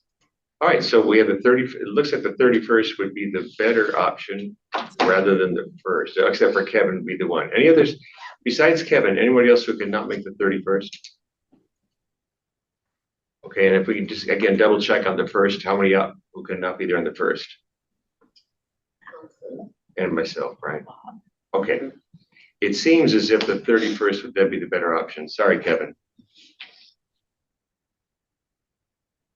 Okay, so moving on to the next one. We're looking at, so nothing in September, just to confirm that, right? Right. Okay. So we would replace the September meeting with the October. Got it. Now looks like January, February, one day only. And the one that's highlighted is the recommended one. So it also, if we did the February 27th or 28th, what follows below that is staff proposing not to meet in March. So with that being said, that February is probably preferred over January. Let's just start with the 27th and 28th. Are you thinking again only one day? Just to confirm. I think so. Okay. All right, so February 27th. Again, that's a Thursday. Is there anybody who is unable to attend that one? February 27th, on a Thursday. All right, that one looks good. How about on the 28th? Who's that available on the 28th? Bob is not. Yeah, unfortunately, that Friday. Okay. So it looks like that one's gonna be the 27th Okay. already. We skipped March. And then we look at April. The staff recommendation, April 17, 18. I'm not sure if that's gonna coincide with anybody's spring break where it's all done, or it might be finals for some. But let's start with that one there on the 17th, April 17th. Any conflicts? None. How about on the 18th? So either one works at this point. If you was Is that a stay. two-day meeting, Bob? Well, sorry? Is that a two-day meeting? No, it's gonna be one day only. Can you give me a second to double check, please? Give me 1 second. I'm sorry. Okay, so I'm sorry if I'm going too quickly. I Juliana? have a question. Yeah, I'm looking at our COA meeting dates and I'm seeing different dates than the ones you are mentioning, and it could be I'm on a different document. Is it that, oh, I do see that. So the February 6th and 7th, we are moving to, we are Oh, meeting I 27 and 28. I'm looking at those dates. Yeah, I think what you're looking at is on the commission dates. Other commission dates. Okay, so we're trying to schedule off those. Is that it? Yeah, So so we're one gonna, column over got the it. rest. Got it. Thank you for clarifying. Yeah. Yeah, those are the definitely cannot do because staff will be in those meetings. So just to clarify, in April, we're looking at a 2-day meeting, correct? I think we should plan a 2-day meeting Yeah. for April, just because we can always eliminate the second day. Mm-hmm. And it looks like everybody was clear on the 17th and 18th. We're just gonna double check, be sure everybody has a chance. Well, I would just say that that's our spring break, but I don't typically take it off, so I don't know that that matters. But Friday's a holiday for our office, but I can also work around that. So I'm just trying to figure out if it's going to be too. For those who celebrate April, Easter is the 20th, so it could be spring break for some folks for sure. And I know with IHEs, spring breaks are all over the place. Oh, yeah. For LEAs, they tend to be either the weekend, you know. Yeah, could be even Could be. early mid-March. It's hard. Spring breaks are everywhere now. Yeah. So just double checking. So the proposed dates are 17th and 18th is a 2-day, and as we get closer, it'll be determined whether we need 1 or 2 days. If it's only 1, it will most likely be on the 17th. Right. So any conflicts with 17th, 18th of April? All right, that looks good. So then moving on. June. How about May? We have May 22nd, 23rd. So if we have yes, that would be fine. Okay, so there are proposals for May 22nd, 20th, and that's 2 days, is that correct? I think we should plan 2 days. Okay. Again, we could always remove the second day. Okay, so May 22nd, 23rd, again, Thursday, Friday, it might be finals for some. But let's see who is not available on both days, May 22nd and May 23rd. Alan's not available. And I have a question. Like I'm available till 3 o'clock on one of those days, but I can do both. So I could, if you need quorum, I could be for a portion of the 22nd, but I'm available all the 23rd. Okay, thank you. And Juliana, you're saying you're not available on that time? I'm available the 22nd, but possibly not the 23rd. Okay, and then Alan, what was yours? Yeah, both days it's busy, and then butting right up against Memorial Day weekend is. So does May 14th through 16th work better for folks? Yeah, we can check that out. May 14, I guess 14, 15. Oh, yeah, I don't know. Actually, 15. Yes, you're right. That should say 15, 16. 15, 16. I was trying to catch those. Yeah, so May 15, 16. I'm the same on the 15th. That's like for teacher induction, that's like our busiest time of year versus the graduation. So I can go until like 3 o'clock if you need a 2-day meeting, but I'd have to step out. Okay, on the 15th. Anybody else on the 2 days, 15, 16, who's not available on either of those days? That one seems pretty good. And then Patrick will be able to be there for 3 till 3. 15, 16. For May 15, 16. All right, let's look at June. 1 day needed. Again, this is always the one that runs up to conflicts and we start running out of And if members and we adopted are adopting the May 15th, 16th. Mhm. We don't want anything too early in June because it doesn't make sense. Yeah. Right. So, Well, should we, and then we'll still do one in August. Should we start? The thing is, I don't want it to be too soon. I'm sorry, to break up any vacation plans people might have. You know, once school gets out, it's June and you're out of here, which I totally get. But let's start working backwards then from June 26th. 26 or 27, one day only. So anybody who's not available June 26th. I'm not available. Thank you. That's not a good one. Then how about June 27? I'm not available. Okay. We want to go on the cruises with you guys. If we're doing it's a cruise. Mid-June's a lot lighter here than the end of June. It's just up against the following week with the 4th of July. That's kind of the 2-week break window here. No worries. How about June 12 or 13? It'll start with June 12. It's a Thursday. And be not available. All right, Alan. Got one. How about on June 13? Anyone not available? Friday the 13th. Uh-oh. Jinx us. So that looks possible. That's probably a good option. June 13th? Yeah, Okay. that works. And then we're looking into August. Sorry, did we decide on the 13th? Yeah. Yes, we June did. 13th. Does that work? And I'm sorry, is May the 15th and 16th? Yes. Yes. Yes. And I'll have, Cheryl's gonna go through all the dates at the end anyways, to Yep. be sure we have them. So she'll review them all before we do anything. Okay, so let's look at August. Thursdays is possible teleconference. That's kind of been tradition over the years. So let's see, the commission meets on the 28th. We are, is it really August 8th, the same as this year, August 8th? It's a Friday. The 8th is a Friday. Is it a Friday? In 25, Oh, we could do 2025. Did you want 7? Yeah, we could do that. Oh. Okay, so we have August 7, August 15. Let's just see what we have. So August 7, that would be August 14th then, You're right? right, It would be. August 7th or the 14th, yes. So, okay. Apparently we got off on that one. Okay, so August 7, who would not be around for that one? We have one, Juliana? Possibly the start of our leadership meetings for the school year. Okay. We did that tour this year too. How about on the 8th? The Friday, the 8th. Yeah, I was just saying. That one looks clear. Let's go back one more week. Let's try August 14th. Just trying to think of clearing August 15th. So August 14th, everyone's available? No, I'm not available. Oh, we got one. And then how about August 15th?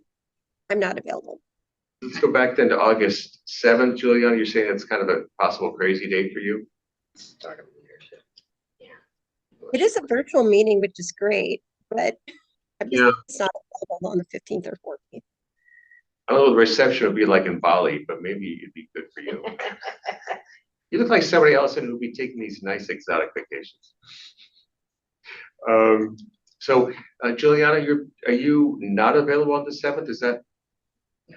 Oh, the 14th, excuse me. It's the 14th we're looking at, right? It was the 7th. Oh, 7th, I'm sorry, 7 and 8 were Yeah. the two. Right, I'm just double checking. So Yeah. Juliana, not available? or- I think the 14th is possible. The 7th, I just, maybe our management team meeting for the upcoming year. Okay, so it looks like it might be the 8th. Let me just double check on the 8th, who was not available. Okay. All right, looks like we have a winner, so the 8th. All right, do you want us to keep going through September, October, right? You've got to do those as well. Yep. All right, so September we don't need, we'll do October. And it looks like the proposal was again the 30th and 31st. You like those Halloween days? We do. Okay, well, starting with the proposed dates, August 30th, which is a Thursday. Who would, I know it's looking again to the following year, you may not know, but who would tentatively not be available? Yeah. And then how about August 31st? Okay. I'm sorry, October Two-day 31st. meeting. Yeah, that is We're a gonna 2-day. skip it, And Cheryl, is that something like once the year begins Yes. and as people start becoming more clear, we might have to, okay. Yeah. So let's tentatively say the 2-day, October 30th and 31st with the potential or possibility of changing if need be once everybody gets going this year and have a better idea what's going on in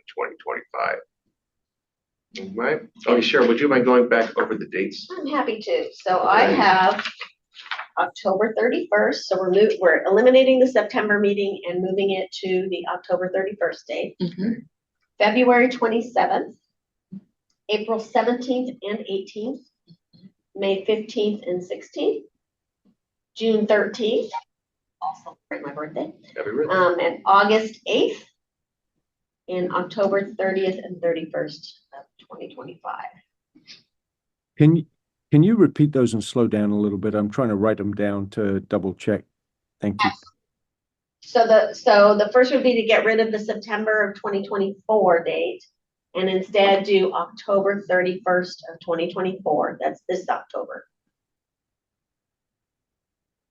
Then in 2025, the first meeting would be February 27th. Then April 17th and 18th, 2-day meeting. Then May 15th and 16th, another 2-day meeting. Then June 13th. Then August 8th.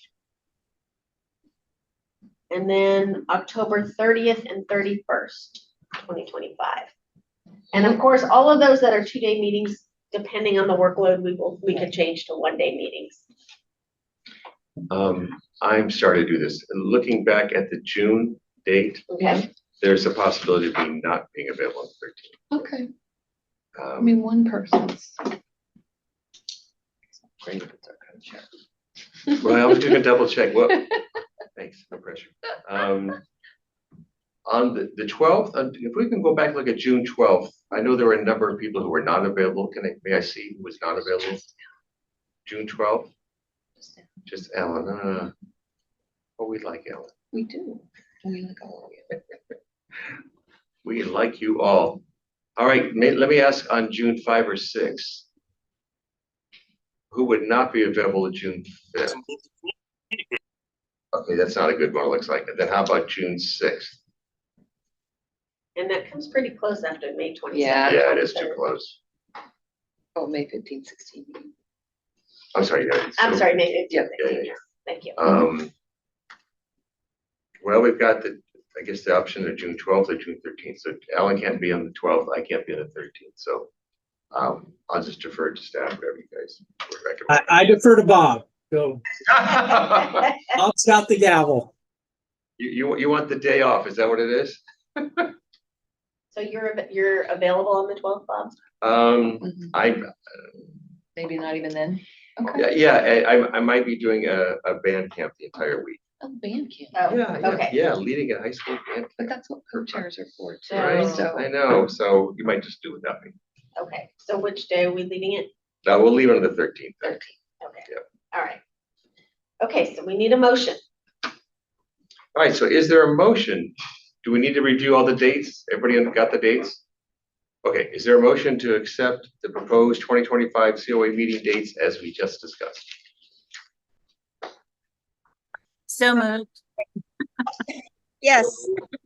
It's like a lot of motions. I saw Allison, I saw Ann. Allison, we'll go with you. You moved it. Who wants? Ann's going to second it, right? Okay, there we go. So moved by Allison, seconded by Ann. Any further discussion? All right, we'll now do a roll call vote. Michelle, when you're ready. Allison Leggett. Aye. Justin Cervantes. Aye. Ann Jones. Aye. Me. Aye. Lily. Aye. Alan Hallis. Aye. Phyllis. Aye. Jacob Bryant. Aye. Leona Sykes. Aye. Aye. Thanks. All right, thank you all for that motion. Carries, it's adopted. So we have the meeting dates for the next year. Thanks again so much. We appreciate you looking at the calendar and getting this all figured out.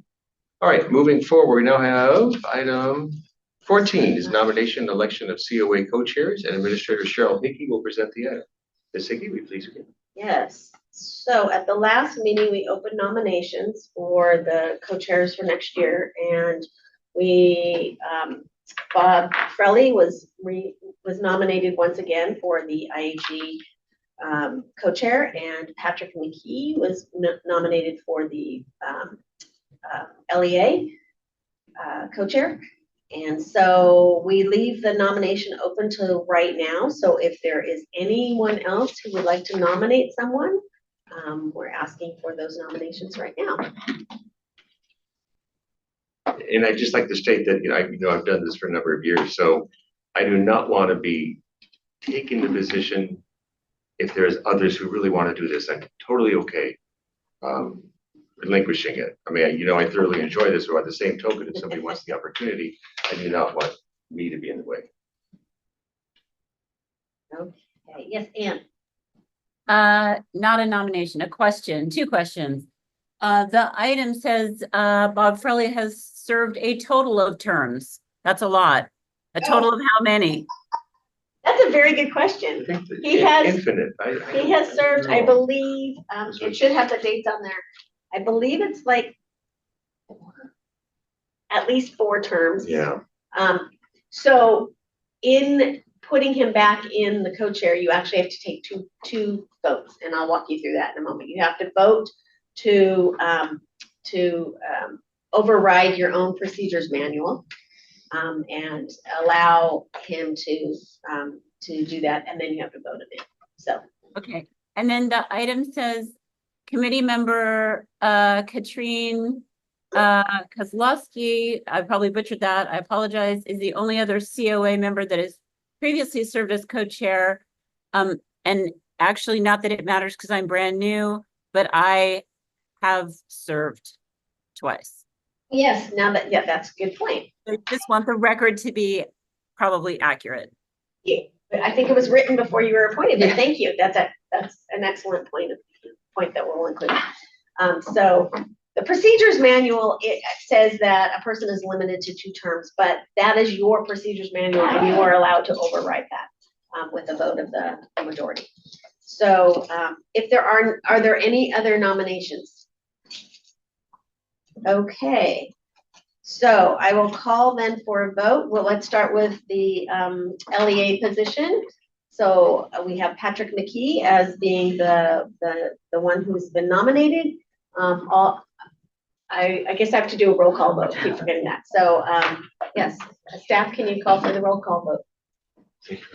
Okay, for Patrick, Allison Leggett. Aye. Augustine Cervantes. Aye. Ann Jones. Aye. Patrick McKee. Aye. For Patrick. Oh, wait. Bob Frelly. Aye.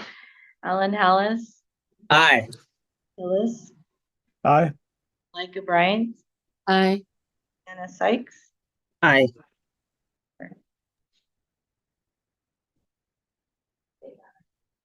Kevin. Aye. Awesome. Congratulations, Patrick. We'll give you a moment to speak in a second. So the second vote now is now that Bob has been nominated, we need to see if there is a motion on the table to suspend your own procedures manual. So do I have a motion to suspend your procedures manual that limits a person to serve more than 2 terms?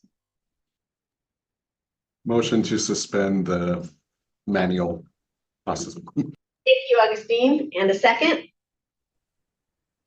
Anne, I see Anne. Okay, and then let's call for a vote then. Allison Leggett. Aye. Augustine Cervantes. Aye. Ann Jones. Aye. Patrick McKee. Aye. Bob Frelly. Abstain. Alan Hallis. Aye. Phyllis. Aye. Micah Bryant. Aye. Anna Sykes. Aye. Aye. Okay, now one more vote to actually install Bob as the co-chair. So let's call for another vote. This is the vote to actually put Bob in as co-chair. Allison Leggett, Aye. Dean Cervantes, Aye. Ann Jones, Aye. Patrick McKee, Aye. Bob Fraley, Stay. Alan Hallis, Aye. Mike Hillis, Aye. Micah Bryant, Aye. Juliana Sykes, Aye.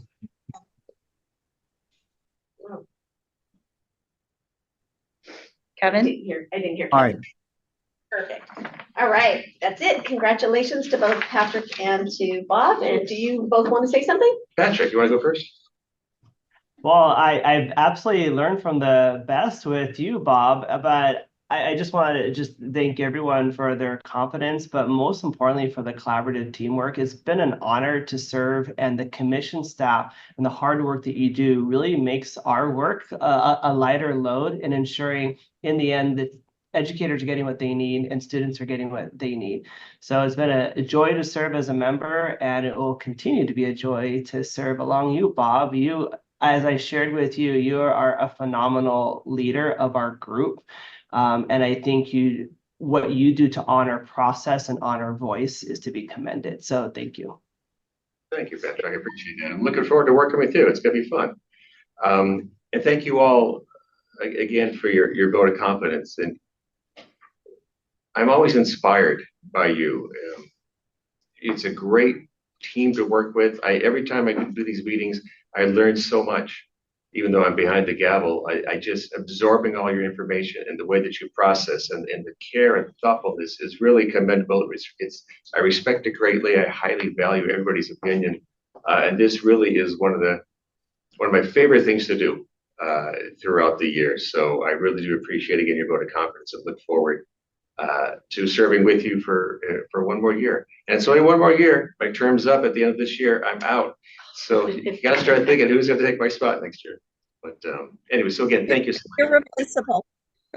You're irreplaceable. Oh, not true at all. When you see my Halloween costume, then we'll figure that one out. But anyways, again, thank you so much, everybody, for again your vote of confidence. And if I could just say, because she's not here, Yeah. I just want to, from a staff perspective, also thank Katrina for serving as that's co-chair. She did nominate Patrick.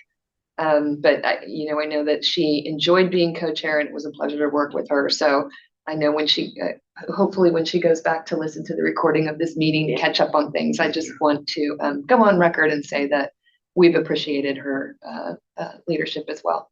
Absolutely. Absolutely. I second that. And just working side by side, Katrina, I really enjoyed working with you. And we'll see when you get back from Paris. If those who don't know, her daughter was competing at the Olympics. Anybody know how she did? Rowing. I did We not. don't. Nobody knows. She was on the rowing team. Yeah. Suspense. I'll Very send her exciting. email. So we'll report that to everybody once we get that all figured out. Okay. Any public comment? Any member of the public have anything you wish to say? If you do, please use the raise hand icon, or if you're joining, use the toll-free number plus press *9. That will inform the meeting moderator would you like to speak, and the moderator would then inform you when it's your turn to speak. We do have one. Okay. Great. Michael Weingarten. Hello. Yes. Hi there. I am not purposely muting my video. I don't see an option to turn it on. No worries. Can you? Okay, but you can hear me good. Would you just state again your name and your affiliation? Yeah, my name is Michael Weingarten, and I'm a high school teacher in Southern California. Welcome. So, first of all, thank you for giving me a chance to make a comment. My God, you guys are to be commended for a marathon session here. You guys have been working all morning. Good job. Anyways, I wanted to make a comment because I've been teaching for about 19 years. But prior to teaching, I was an electronics engineer. I actually had a couple of careers. I worked for the Navy on Tomahawk cruise missiles, And I also ran a small manufacturing company for about 7 years. And throughout all that time, I've been a computer programmer, and I've been responsible for information technology in many various ways. And recently, it came to my attention that there would be some benefit to getting a CTE credential. And I am perfectly happy as a teacher. Okay, I am fully employed. I have no need for a CTE credential. I teach statistics. I teach computer programming. I have classes that I love. They are filled with many kids. But I would like to expand my horizons and the horizons for my school and my students. And I would like to begin to offer video game design course. I've been teaching computer programming for years, and I want to take it to the next level.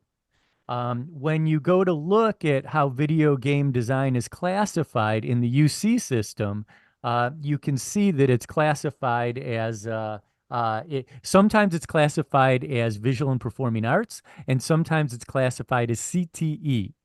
And that is why I am here to make a comment today. I have a ton of experience in information technology, and I got to tell you that I'm trying to go through the process to get the CTE credential, and I find it to be more of a gatekeeping process than to be a facilitating process. And I have a question for you folks. I was reading on the internet that we have a problem, that we have a shortage of CTE teachers. Is that still true today? As we know, yes. As far as we know. Yes. Okay. Well, guess what? I'm giving you some input today. I can tell you at least one reason why you're having a problem with getting CTE teachers. The process for applying for the credential is ridiculous.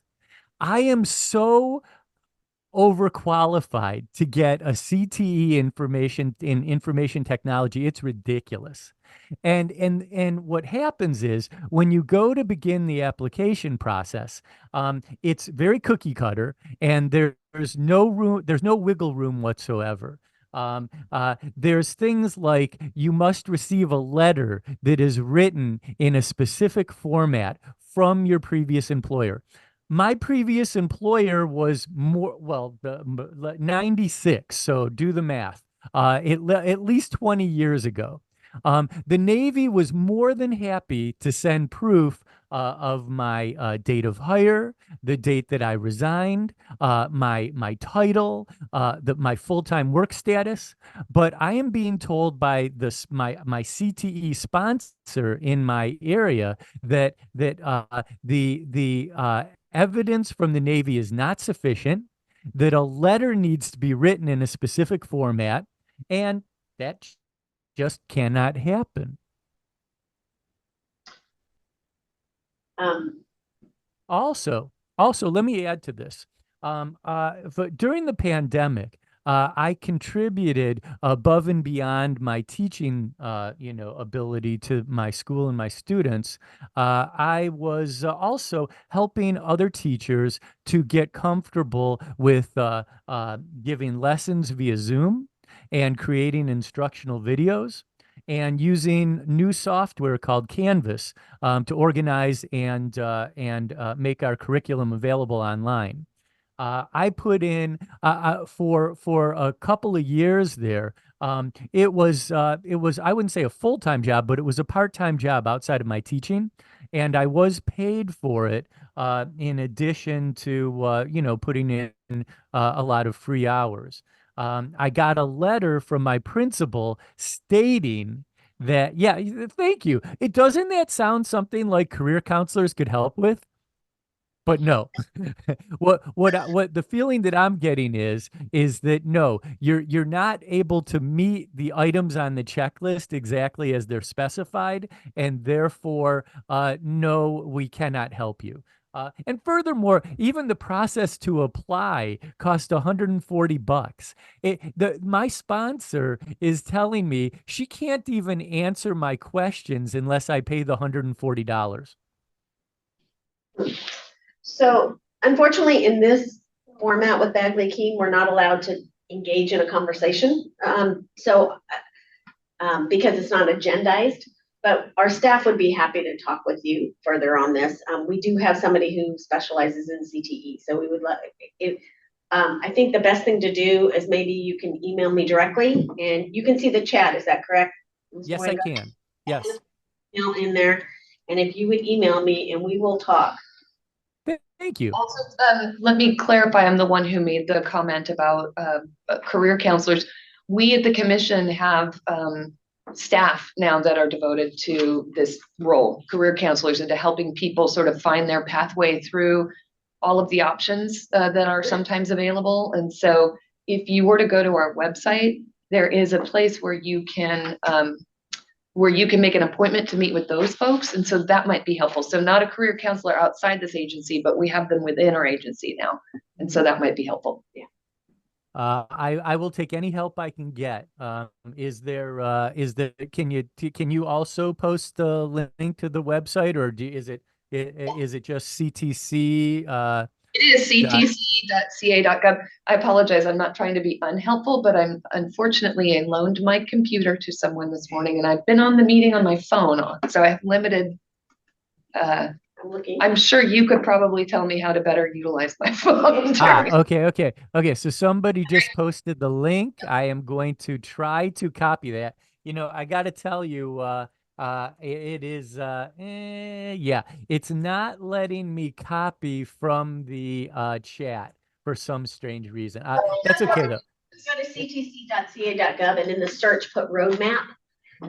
Another thought, Mr. Weingarten, if you were to go ahead and click on that link, it should open up in the windows and just say that as a bookmark. He might not be able to because he's not a fan. Actually, that worked. I clicked on the link and it opened up. Thank you. Right. Okay. And we're happy to talk with you further. Yep. I really appreciate it. All right. Thank you. Have a great day. All right. You too. Bye-bye. All right. Are there any other members of the public who wish to offer any comments? No. Okay. Having no further business, I adjourn the August 2024 meeting of the Committee on Accreditation. Thank you so much for your work and efforts for being here. Our next meeting will be on October 31st, so we got some time off. All right, so thanks again. Enjoy the rest of your summer, and I hope the rest of your semester goes well. We'll see you in October. Okay. Bye. Thank you all. Bye-bye. Thank you. Thank you. Nice job, Bob.